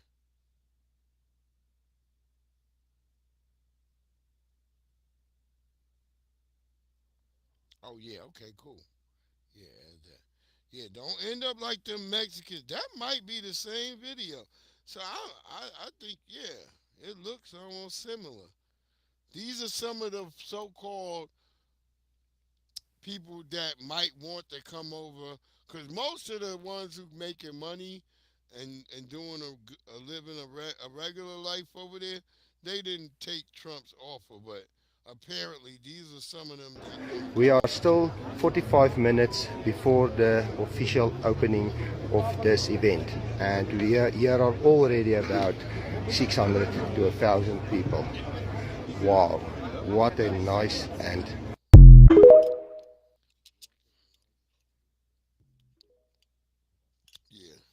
So yeah, black people, don't worry. You see about maybe 600 to 1,000 worthless South Africaners. You know, the ones who really can't take the pressure. Now, if you think they can't take the pressure over there, what makes them think they can take the pressure over here? Like, where are you going? Like, because white people ain't going to just let you move in their neighborhoods, especially poor whites. Go on, what is it called? Not the Discovery Channel. What's the other shit called?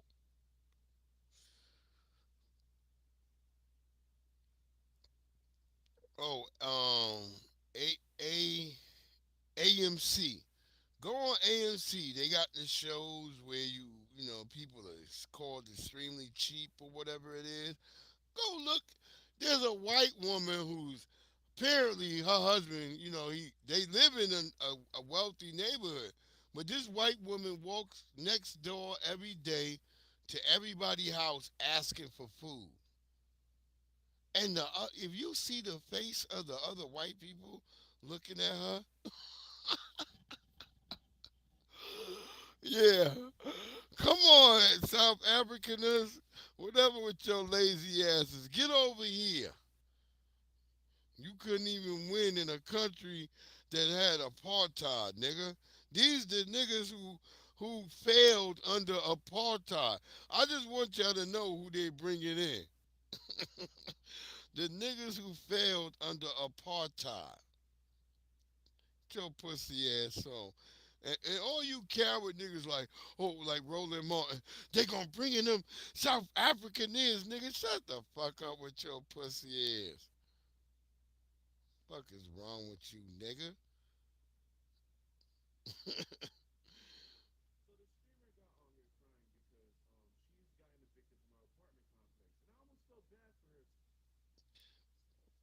Yeah, because I didn't know about this either, but my bonnet head nigga gonna clear it up. Here they go in another image.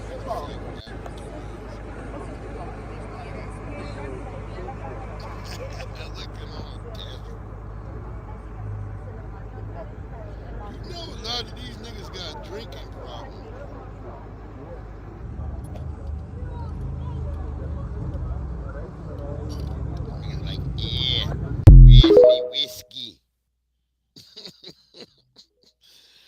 how them niggas talk. Them be like, Yeah, get them niggas out. A lot of them niggas are scammers too. I already did my research on them niggas over there. Oh wait, did I just get rid of what I wanted to show and left the scammers? I think I did. There was some whole shit going on. What did I do with that whole shit?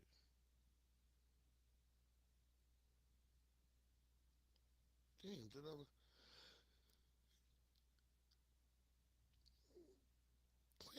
where did my hoe go? I had a hoe.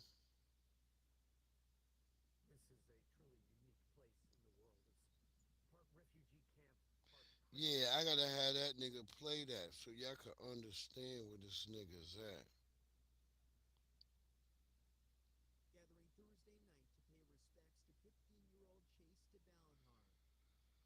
Look, white people, we warned y'all, nigga. Y'all thought we was joking when we said they shoot us. Nigga, they.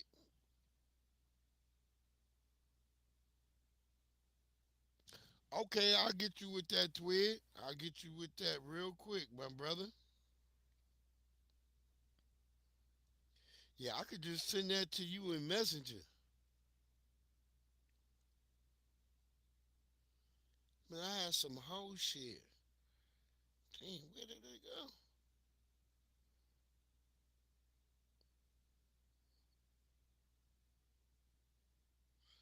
Oh, I was trying to load up my music tonight. That's what took me so long. That's why I was late getting on here. Because I was trying to load my damn music up on this bitch. I got it up on my joint, but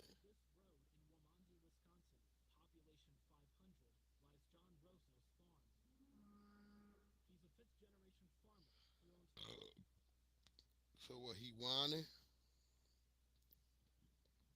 Yo, we gonna do that, twig. Look, my bonnet head niggas stay on they. So the streamer got on here crying because she's gotten evicted from her apartment complex, and I almost felt bad for her till I found out that she's had a zoo in there.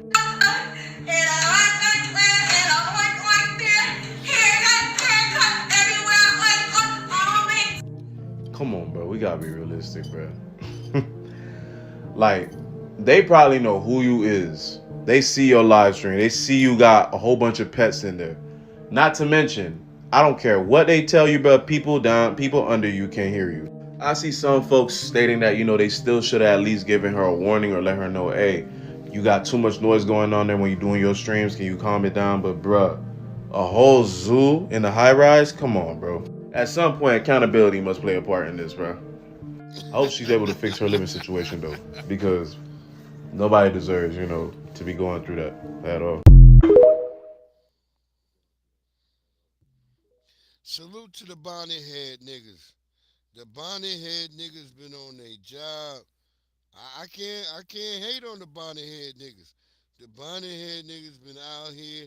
They been grinding. Especially on that fat girl. Oh, here go the dude I told you. This is a truly unique place in the world. It's part refugee camp, part prison. It was built specifically for the family members of ISIS fighters. People have been here for years, and unlike other refugee camps, they can never go home. It's really rough conditions here. This is a open sewer.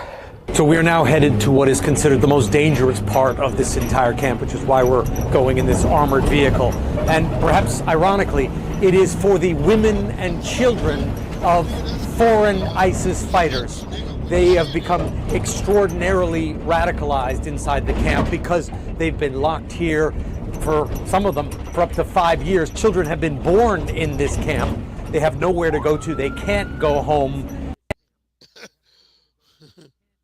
So wait, Mr. White Man, policeman of the world, you are telling me that if you lock people up and put them in jails, they will...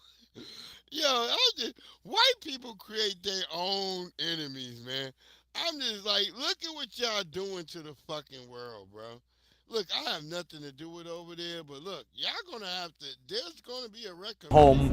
So it is just extremism building on hopelessness. He said, we can get out, just stay close to the car. This is a camp really of no return. It was set up when the ISIS. And I want to say this to white people. You can go all the way over there, but you can't ride through Baltimore. You can't ride through places in Cleveland.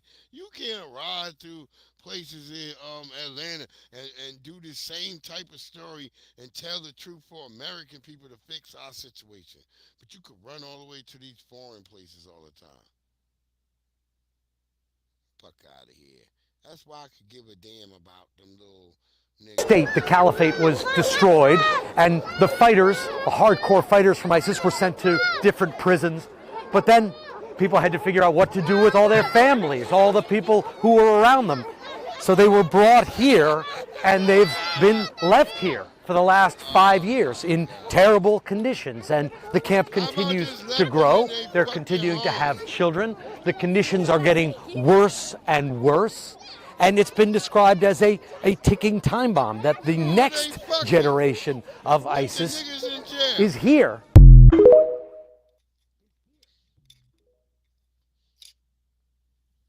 So y'all took all them niggas women and turned them into hoes.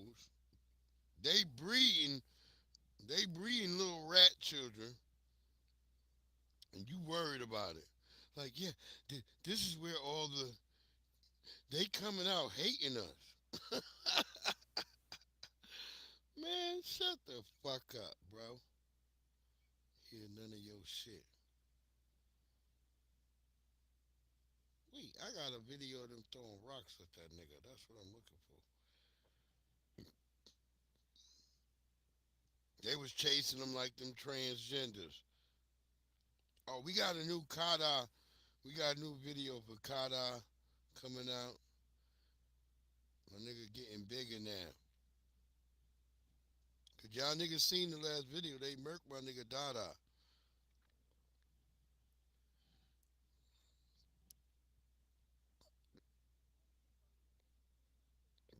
Dada is gone, y'all. Oh, I'm sick of academics, yo. Yeah, I don't know what's going on in Nigeria, but I don't want to hear no Africans telling me shit about Nigeria or Africa. Yeah, just miss me with all that shit, bro. Cause it's not going well over there. I'm seeing too much. Especially with TikTok being down and y'all niggas finally all coming back. It's taking longer for you niggas all get back, so the POV ain't all you niggas just yet. Like for some of y'all, I can see who was a coward. I'm letting you know too.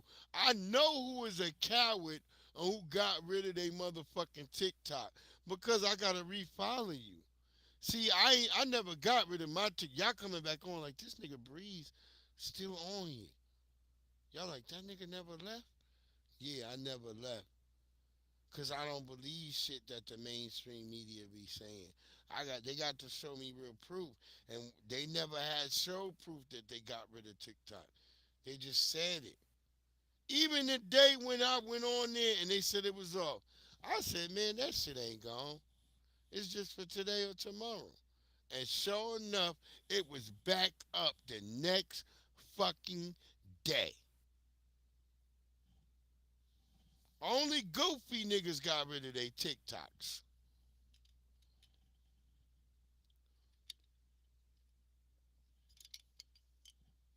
Oh, y'all niggas didn't know TikTok rewarding us niggas who stayed.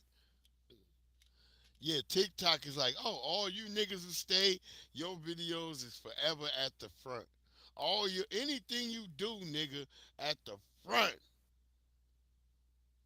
Y'all like, what?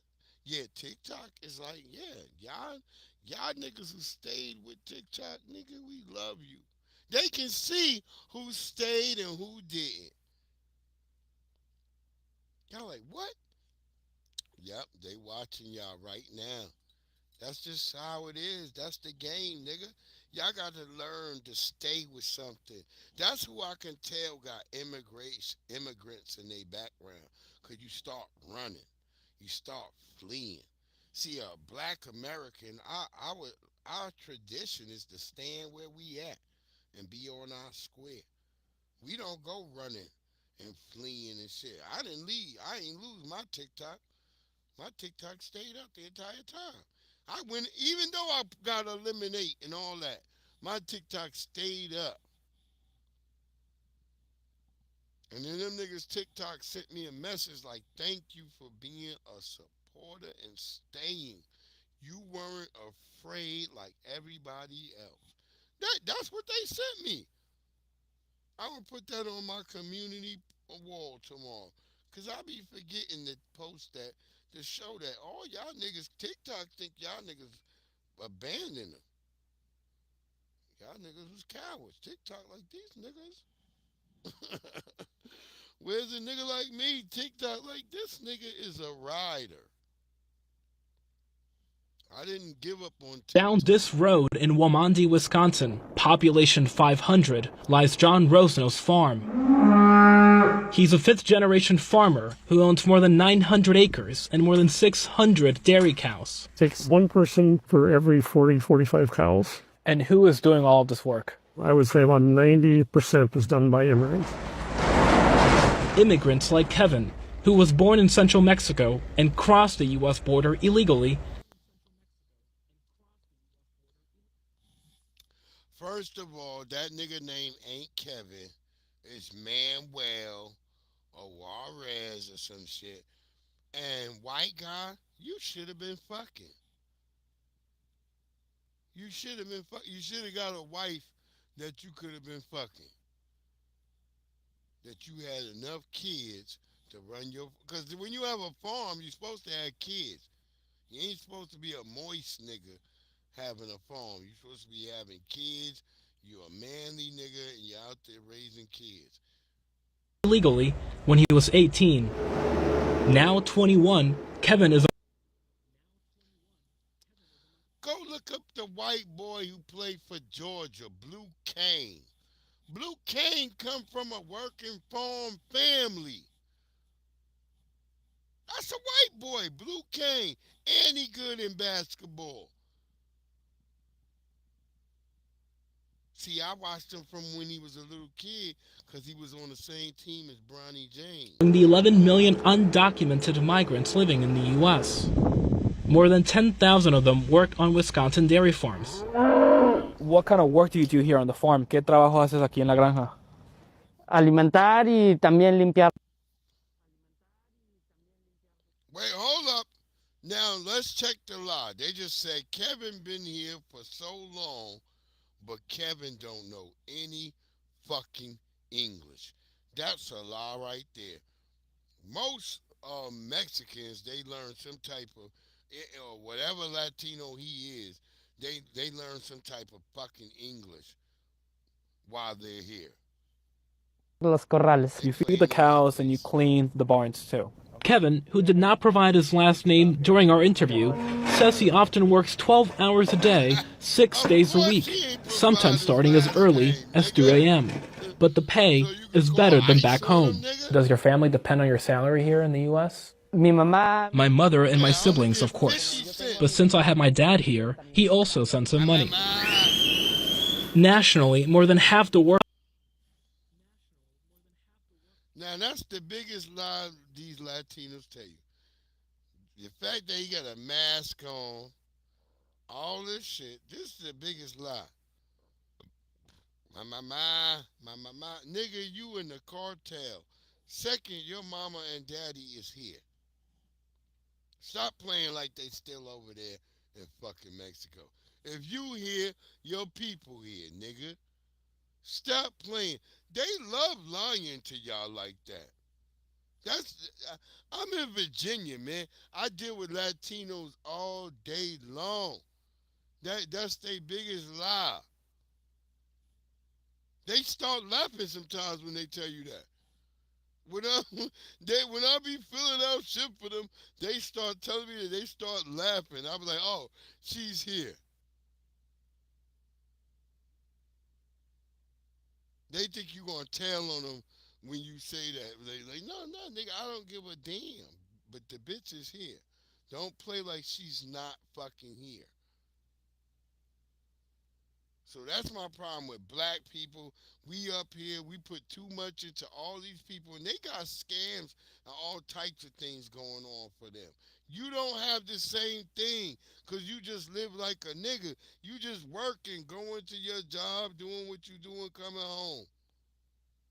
Some of us might got hustles on the weekend, sell, cook some food, maybe craft some shit. But these people got a full fucking mechanism working behind them, just like the white supremacists. And I just want you to know that, man. Look.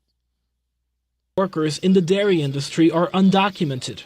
Like Kevin, many leave behind loved ones for wages that are below what American workers get. Some people would be saying that you could be right now hiring American workers to do this job, and that the only reason you're not doing that is because you can pay immigrants less. How would you respond to that? If I hired Americans to do the work, I would have to pay probably about $100,000 a year per person, and they would only work 40. This nigga's lying. You wouldn't have to pay nobody $100,000. Why would you have to pay $100,000 and they don't pay niggas $100,000 in other fucking jobs? Stop letting these white people lie. White people just be lying all the fucking time for no damn reason. Why would you have to pay them $100,000? Y'all could take some of these white boys that we got at my job that come up there that don't know what they looking to do. Go work on a farm, nigga. 50 hours a week, I would be out of business within 6 months. I couldn't afford it. If the price of milk was, or like a gallon of milk cost $10 in the store, then I could probably do that. The new administration is already following through on its promise to deport the undocumented. What would happen to your farm and to your business if they are all sent back to their home country? If that would happen, I'm out of business, and it wouldn't take long. Rosno fears the future. Kevin does not. 4 years ago, when he was president, he said, "I am going to deport everyone," but it never happened. Sometimes we would watch the news and we would see that a family was deported, and we were scared to go out and buy groceries. But I have not felt fear since then. For CBS Saturday Morning, Camilo Montoya Galvez, Womandi, Wisconsin.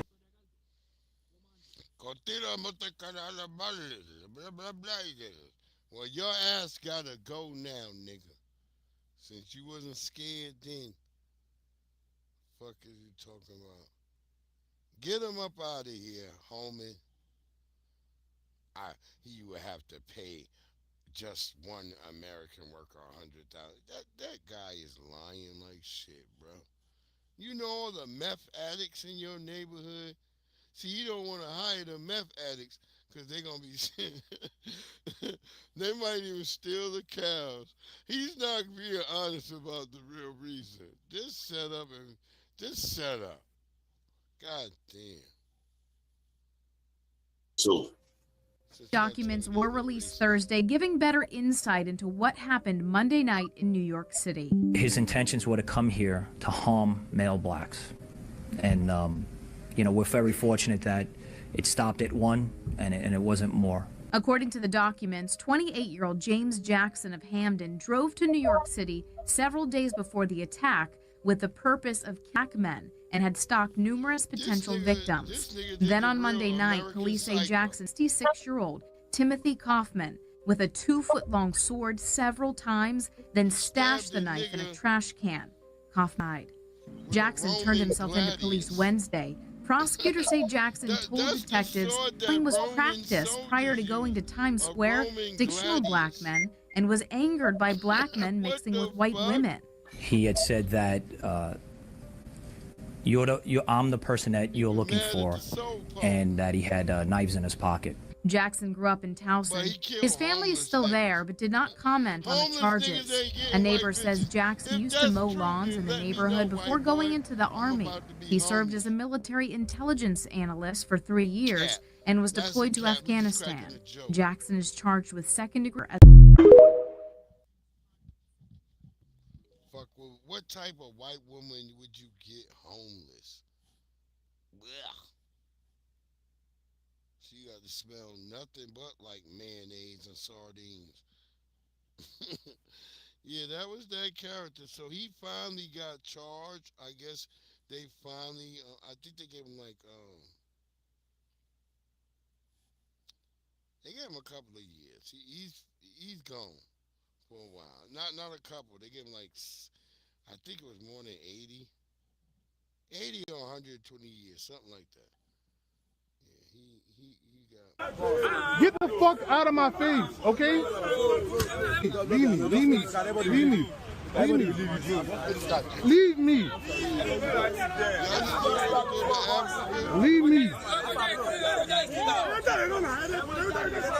What is this, man? What is this? What is this? No. Come on. Leave me. Leave me. Get the fuck out of my face! Get the fuck out of my face! Get the fuck out of... What is this? Get the fuck out of my face! Get the fuck out of my face, okay? What is this? Get the fuck out of my face! Oh!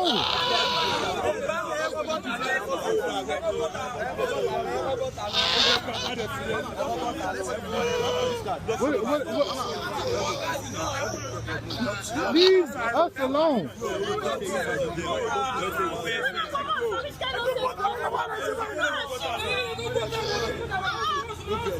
What the fuck is this? Go! Get the fuck out my face. Get the fuck out my face.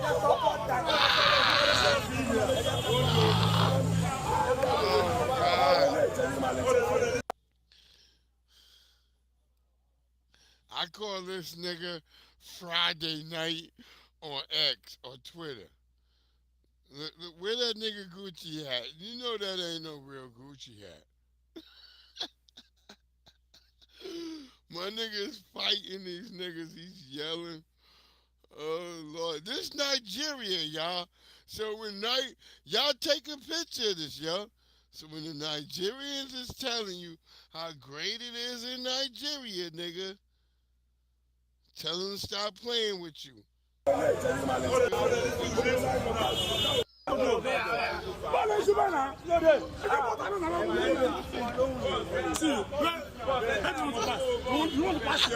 don't know.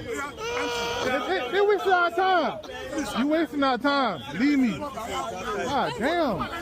In my pocket. No, I'm good. God damn. No, leave me. Leave us. God damn. No, leave me.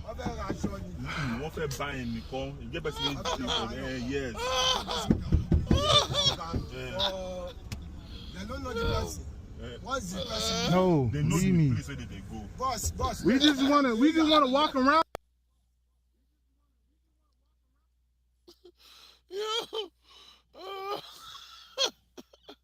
Yo, I'm just done, bro. Cause I had a Nigerian nigga talking crazy to me. And I'm like, bro. Oh my God. Look, y'all. Stop, yo. Stop fucking with us, yo. Cause didn't we just have a Filipino dude talking crazy to us too, right? We had a Filipino dude talking crazy to us. Yeah. Tariq, we had a Filipino dude on a joint on X the other night talking crazy. I think Tariq made it to one of his little videos.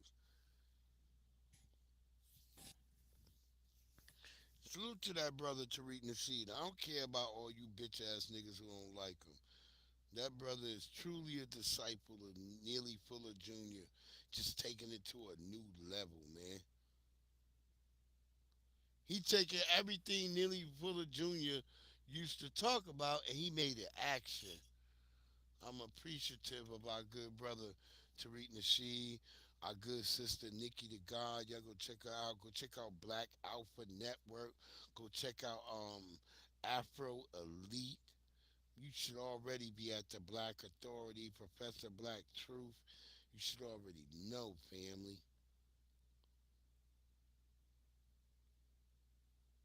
This is all about love, too. We only tell y'all because it's love. Get the fuck out of my face, okay? Leave me.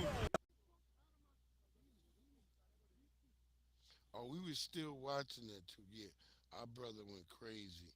Yeah, whatever's going over there in Africa, yo, figure it out. But this is about, we had a dude come on, a Filipino dude, come on the live on Tariq joint, talking crazy, saying a whole bunch of shit about black people. But this is the Philippines today. Came in here, so, yo, this is Keep Being Here. Hello, how are you? Flowers. What is that? Flowers. Oh, no, I don't want no flower. We're buying food. Huh? We're buying food. You want what? We're buying food for my alawa. Oh, you want food? Where? Let's buy some food. Come on. Inasal. Yo, we're gonna get this girl something to eat real quick, man. Hey, how you doing? Hi. Here, this one? Come on, let's go. What do you want to eat? What do you want to eat? Yo, that little girl, she ordered a meal for like 4 to 5 people.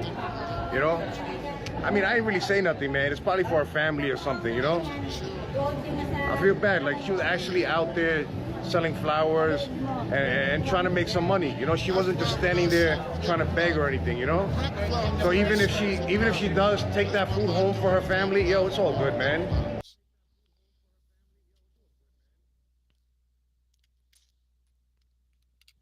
Well, salute to that brother though. He out there chilling with Dice. That's chilling with Dice. He got the little girl some food. And that's how it should be. We should be like, oh, wait, you want what?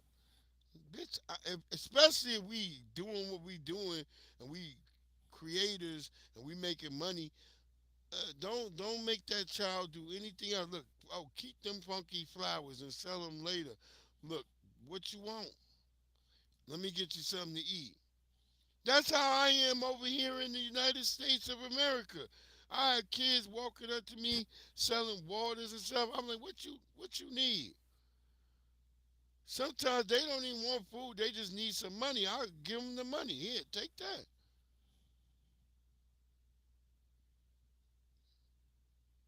So I think we should always be cognizant of our young people because they may be going through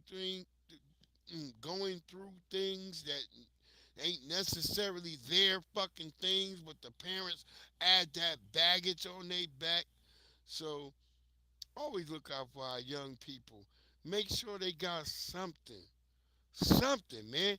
If we believe in humanity and we believe that everything ain't so-called about racism allegedly, as y'all say, I know it is all racism. It's all race-based. But I'm trying to play you know, what everybody wants you to try to play. But that shit don't really work. So I'm trying to give a little bit something out to people that hopefully maybe we can all extend a piece of love to somebody else out there because the shit going down. But for black people, I'm always gonna stand on business for you and I'm gonna put y'all first. That's how it is. It just has to be, man. We get the least in this country of the whole. What you say, white Hey there, my message today is for white women married to black men. If you are not a white woman married to a black man, then you can feel free to stay. But I'm specifically talking to you white women who are married to black men.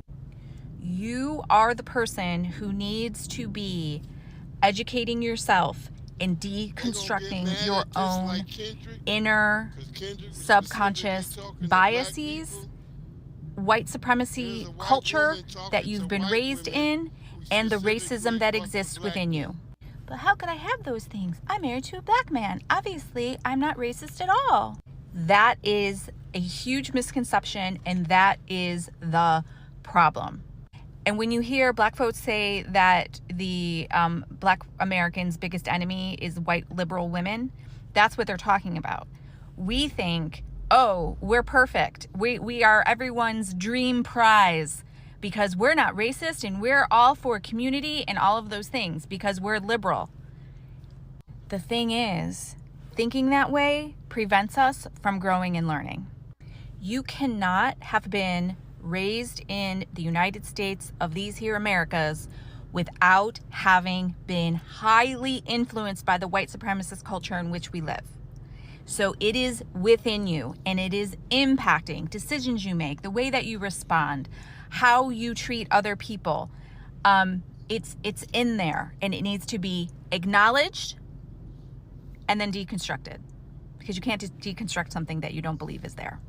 So I'm going to be showcasing different books and different content creators on here who really are doing a fantastic job and working really hard to make the world a better place. That's the stuff we think we're doing, but we're actually not. We're just sitting back and smiling. So so follow me and we'll go on this journey together. Because even though I've been doing this work for 30 plus years, there's always more to be done. We are never done deconstructing.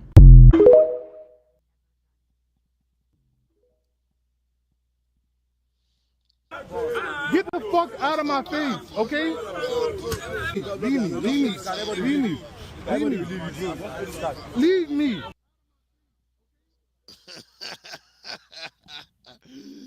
And they like, get the fuck out of my face. It's like y'all deconstructing them damn switches. Fuck is that all about? Why can't y'all just eat a damn sandwich? They got to be like, oh, I'm fucking white, dude. I gotta fucking deconstruct the sandwich. Y'all was doing that shit. Well, we gotta take a Monte Cristo. Yo, twin, you gotta do a reaction to her, yo. Yo, twin, no cap, yo. For sure. I'm gonna grab some more of her videos. I was looking, I follow her. I went and followed her as soon as I saw that. I was like, yeah, let me follow her so I can see if she talking bullshit.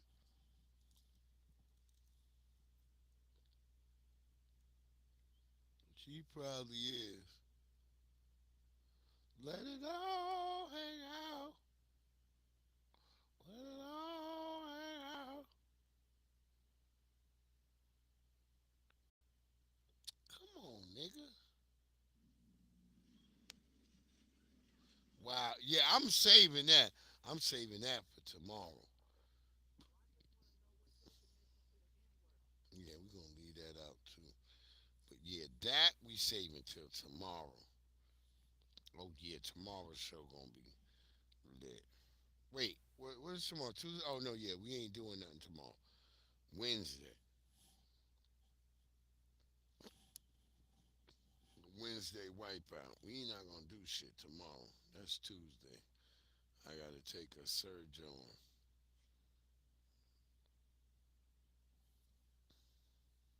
That's why I'm on here longer tonight.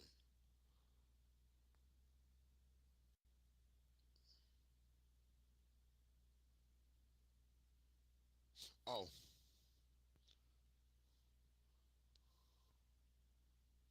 all right. So I should have gave context with this before I started it.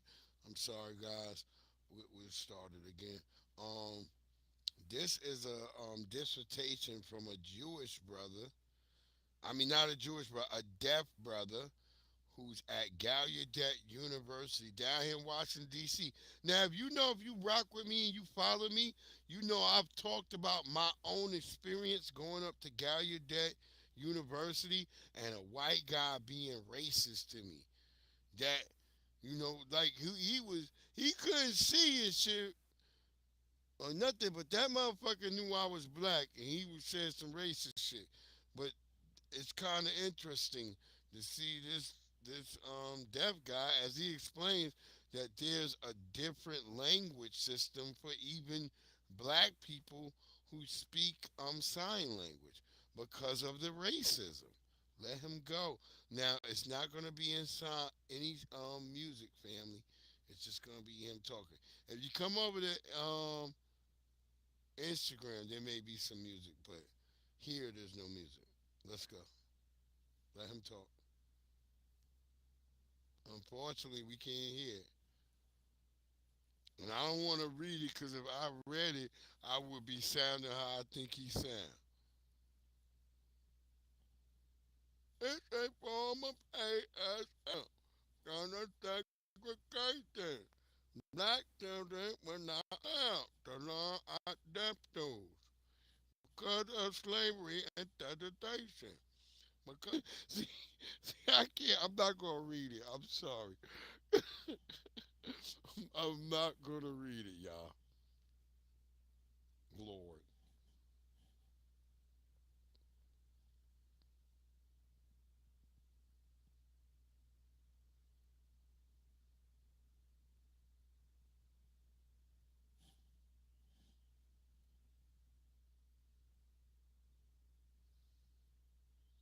Thank you.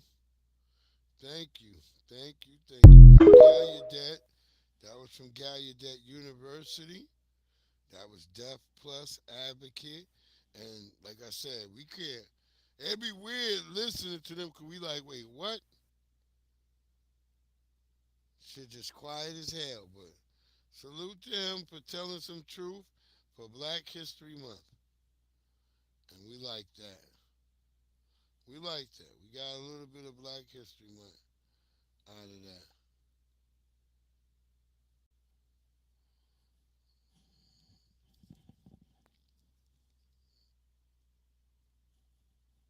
Hey, what the hell happened here? Short and smooth that there. There you go. There you go. We ain't gonna keep y'all too much longer, family. We appreciate y'all coming through here. Twid, my brother Twid, we appreciate you so much. We Black History. Let's go. This country was built on slavery, which means slaves built this country. Tilled this land from sea to sea to sea. First there was rice, tobacco, sugar cane. Then Whitney did his thing and cotton became king. And we were its soldiers, 4 million strong. fighting for America's freedoms, even though we remained America's slaves. Built this country. The descendants of slaves continue to build it. Slaves built this country. And we, the descendants of slaves in America, have earned reparations for their suffering. And continue to earn reparations every moment we spend submerged in the systemic prejudice, racism, and white supremacy that America was founded with and still has not atoned for. Slaves built this country. Not only field hands, but carpenters, masons, blacksmiths, musicians, inventors built cities from Jamestown to New Orleans to Banneker, Washington. 40 acres and a mule. We'll take the 40 acres, keep the mule. We made your families rich. From the southern plantation heirs to the northern bankers, to the New England ship owners, the founding fathers, former presidents, current senators, the Illuminati, the New World Order. Slaves built this country. We had Tubman, Turner, Frederick D. Didn't they say Lincoln freed the slaves? But slaves were men. And women. And only we can free ourselves. Emancipation is not freedom. Jim Crow, segregation, redlining, public schools feeding private prisons, where we become slaves again. As we celebrate Juneteenth for the umpteenth time, our account is still outstanding. Cause this country was built on slavery, which means slaves built this country. And we demand our 40 acres and a mule. Bump that! You can keep the mule. Keep the 40. We're taking our freedom.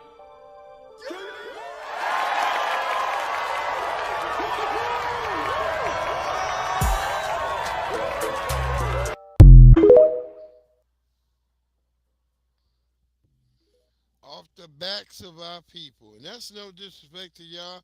We made it a great place for so many different people to come, enjoy, and love this freedom that came from the hearts of our ancestors, our granddaddies, our daddies, and grandmamas and grandmammies before them.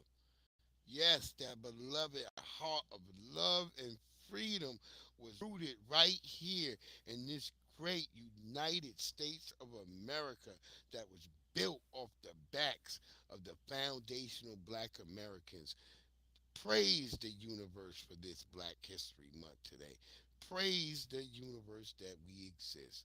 Oh, you got something good. Every time you turn on your air conditioning, turn on your lights, put on your video game, make sure you think about that Black American friend that you got out Malcolm there. X says that the white man loves himself so much that he is startled when he finds out that his victim doesn't share the same high regard for him that he shares for himself. Now that's an amazing statement because what he's talking about is this. Malcolm X says that the white man loves himself so much that he is startled when he finds out that his victim doesn't share the same high regard for him that he shares for himself. Now that's an amazing statement because what he's talking about is this sense of entitlement that comes with being in the group that controls things, the group that oppresses, the group that has the power. When you are in that group for so long, when you have privilege that you didn't earn nor do you deserve, you get the sense that that's the way things should be. And that in fact people should admire you because you're so strong, but ignore the fact that you got strong, quote unquote strong, that you became rich by oppressing, by extorting, by stealing, by robbing, by endangering people for no reason at all. Malcolm X says that the system is surprised when the victims, and in this case in the context of the United States of America, when the black man living in the North, living in the South, did not celebrate his white oppressor. That thought is still very relevant today. What do you think?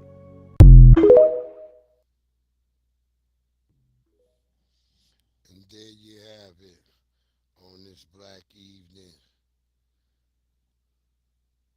Stay blacked in. Don't black out.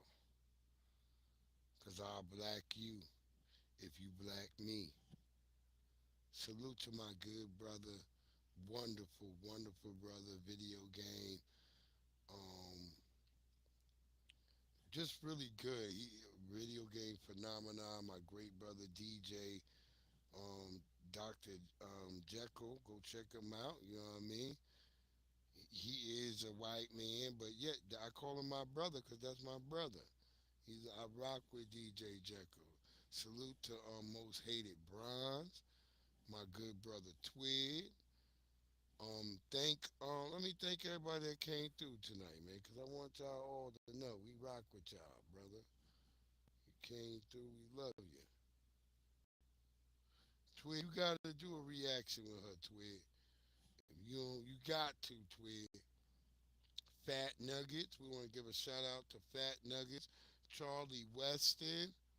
Who else? We saw somebody else that we don't normally see. We had Most Hated Bronze.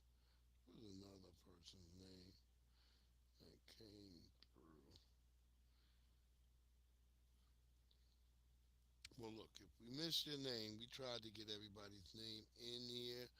I hope you're having a great one. Y'all stay safe out there. Stay blessed up, man. Hey, nothing's wrong with having differences of views. That's what makes America great and has always made America great. Different opinions, different options, different setups. That's what we do. That's the American way.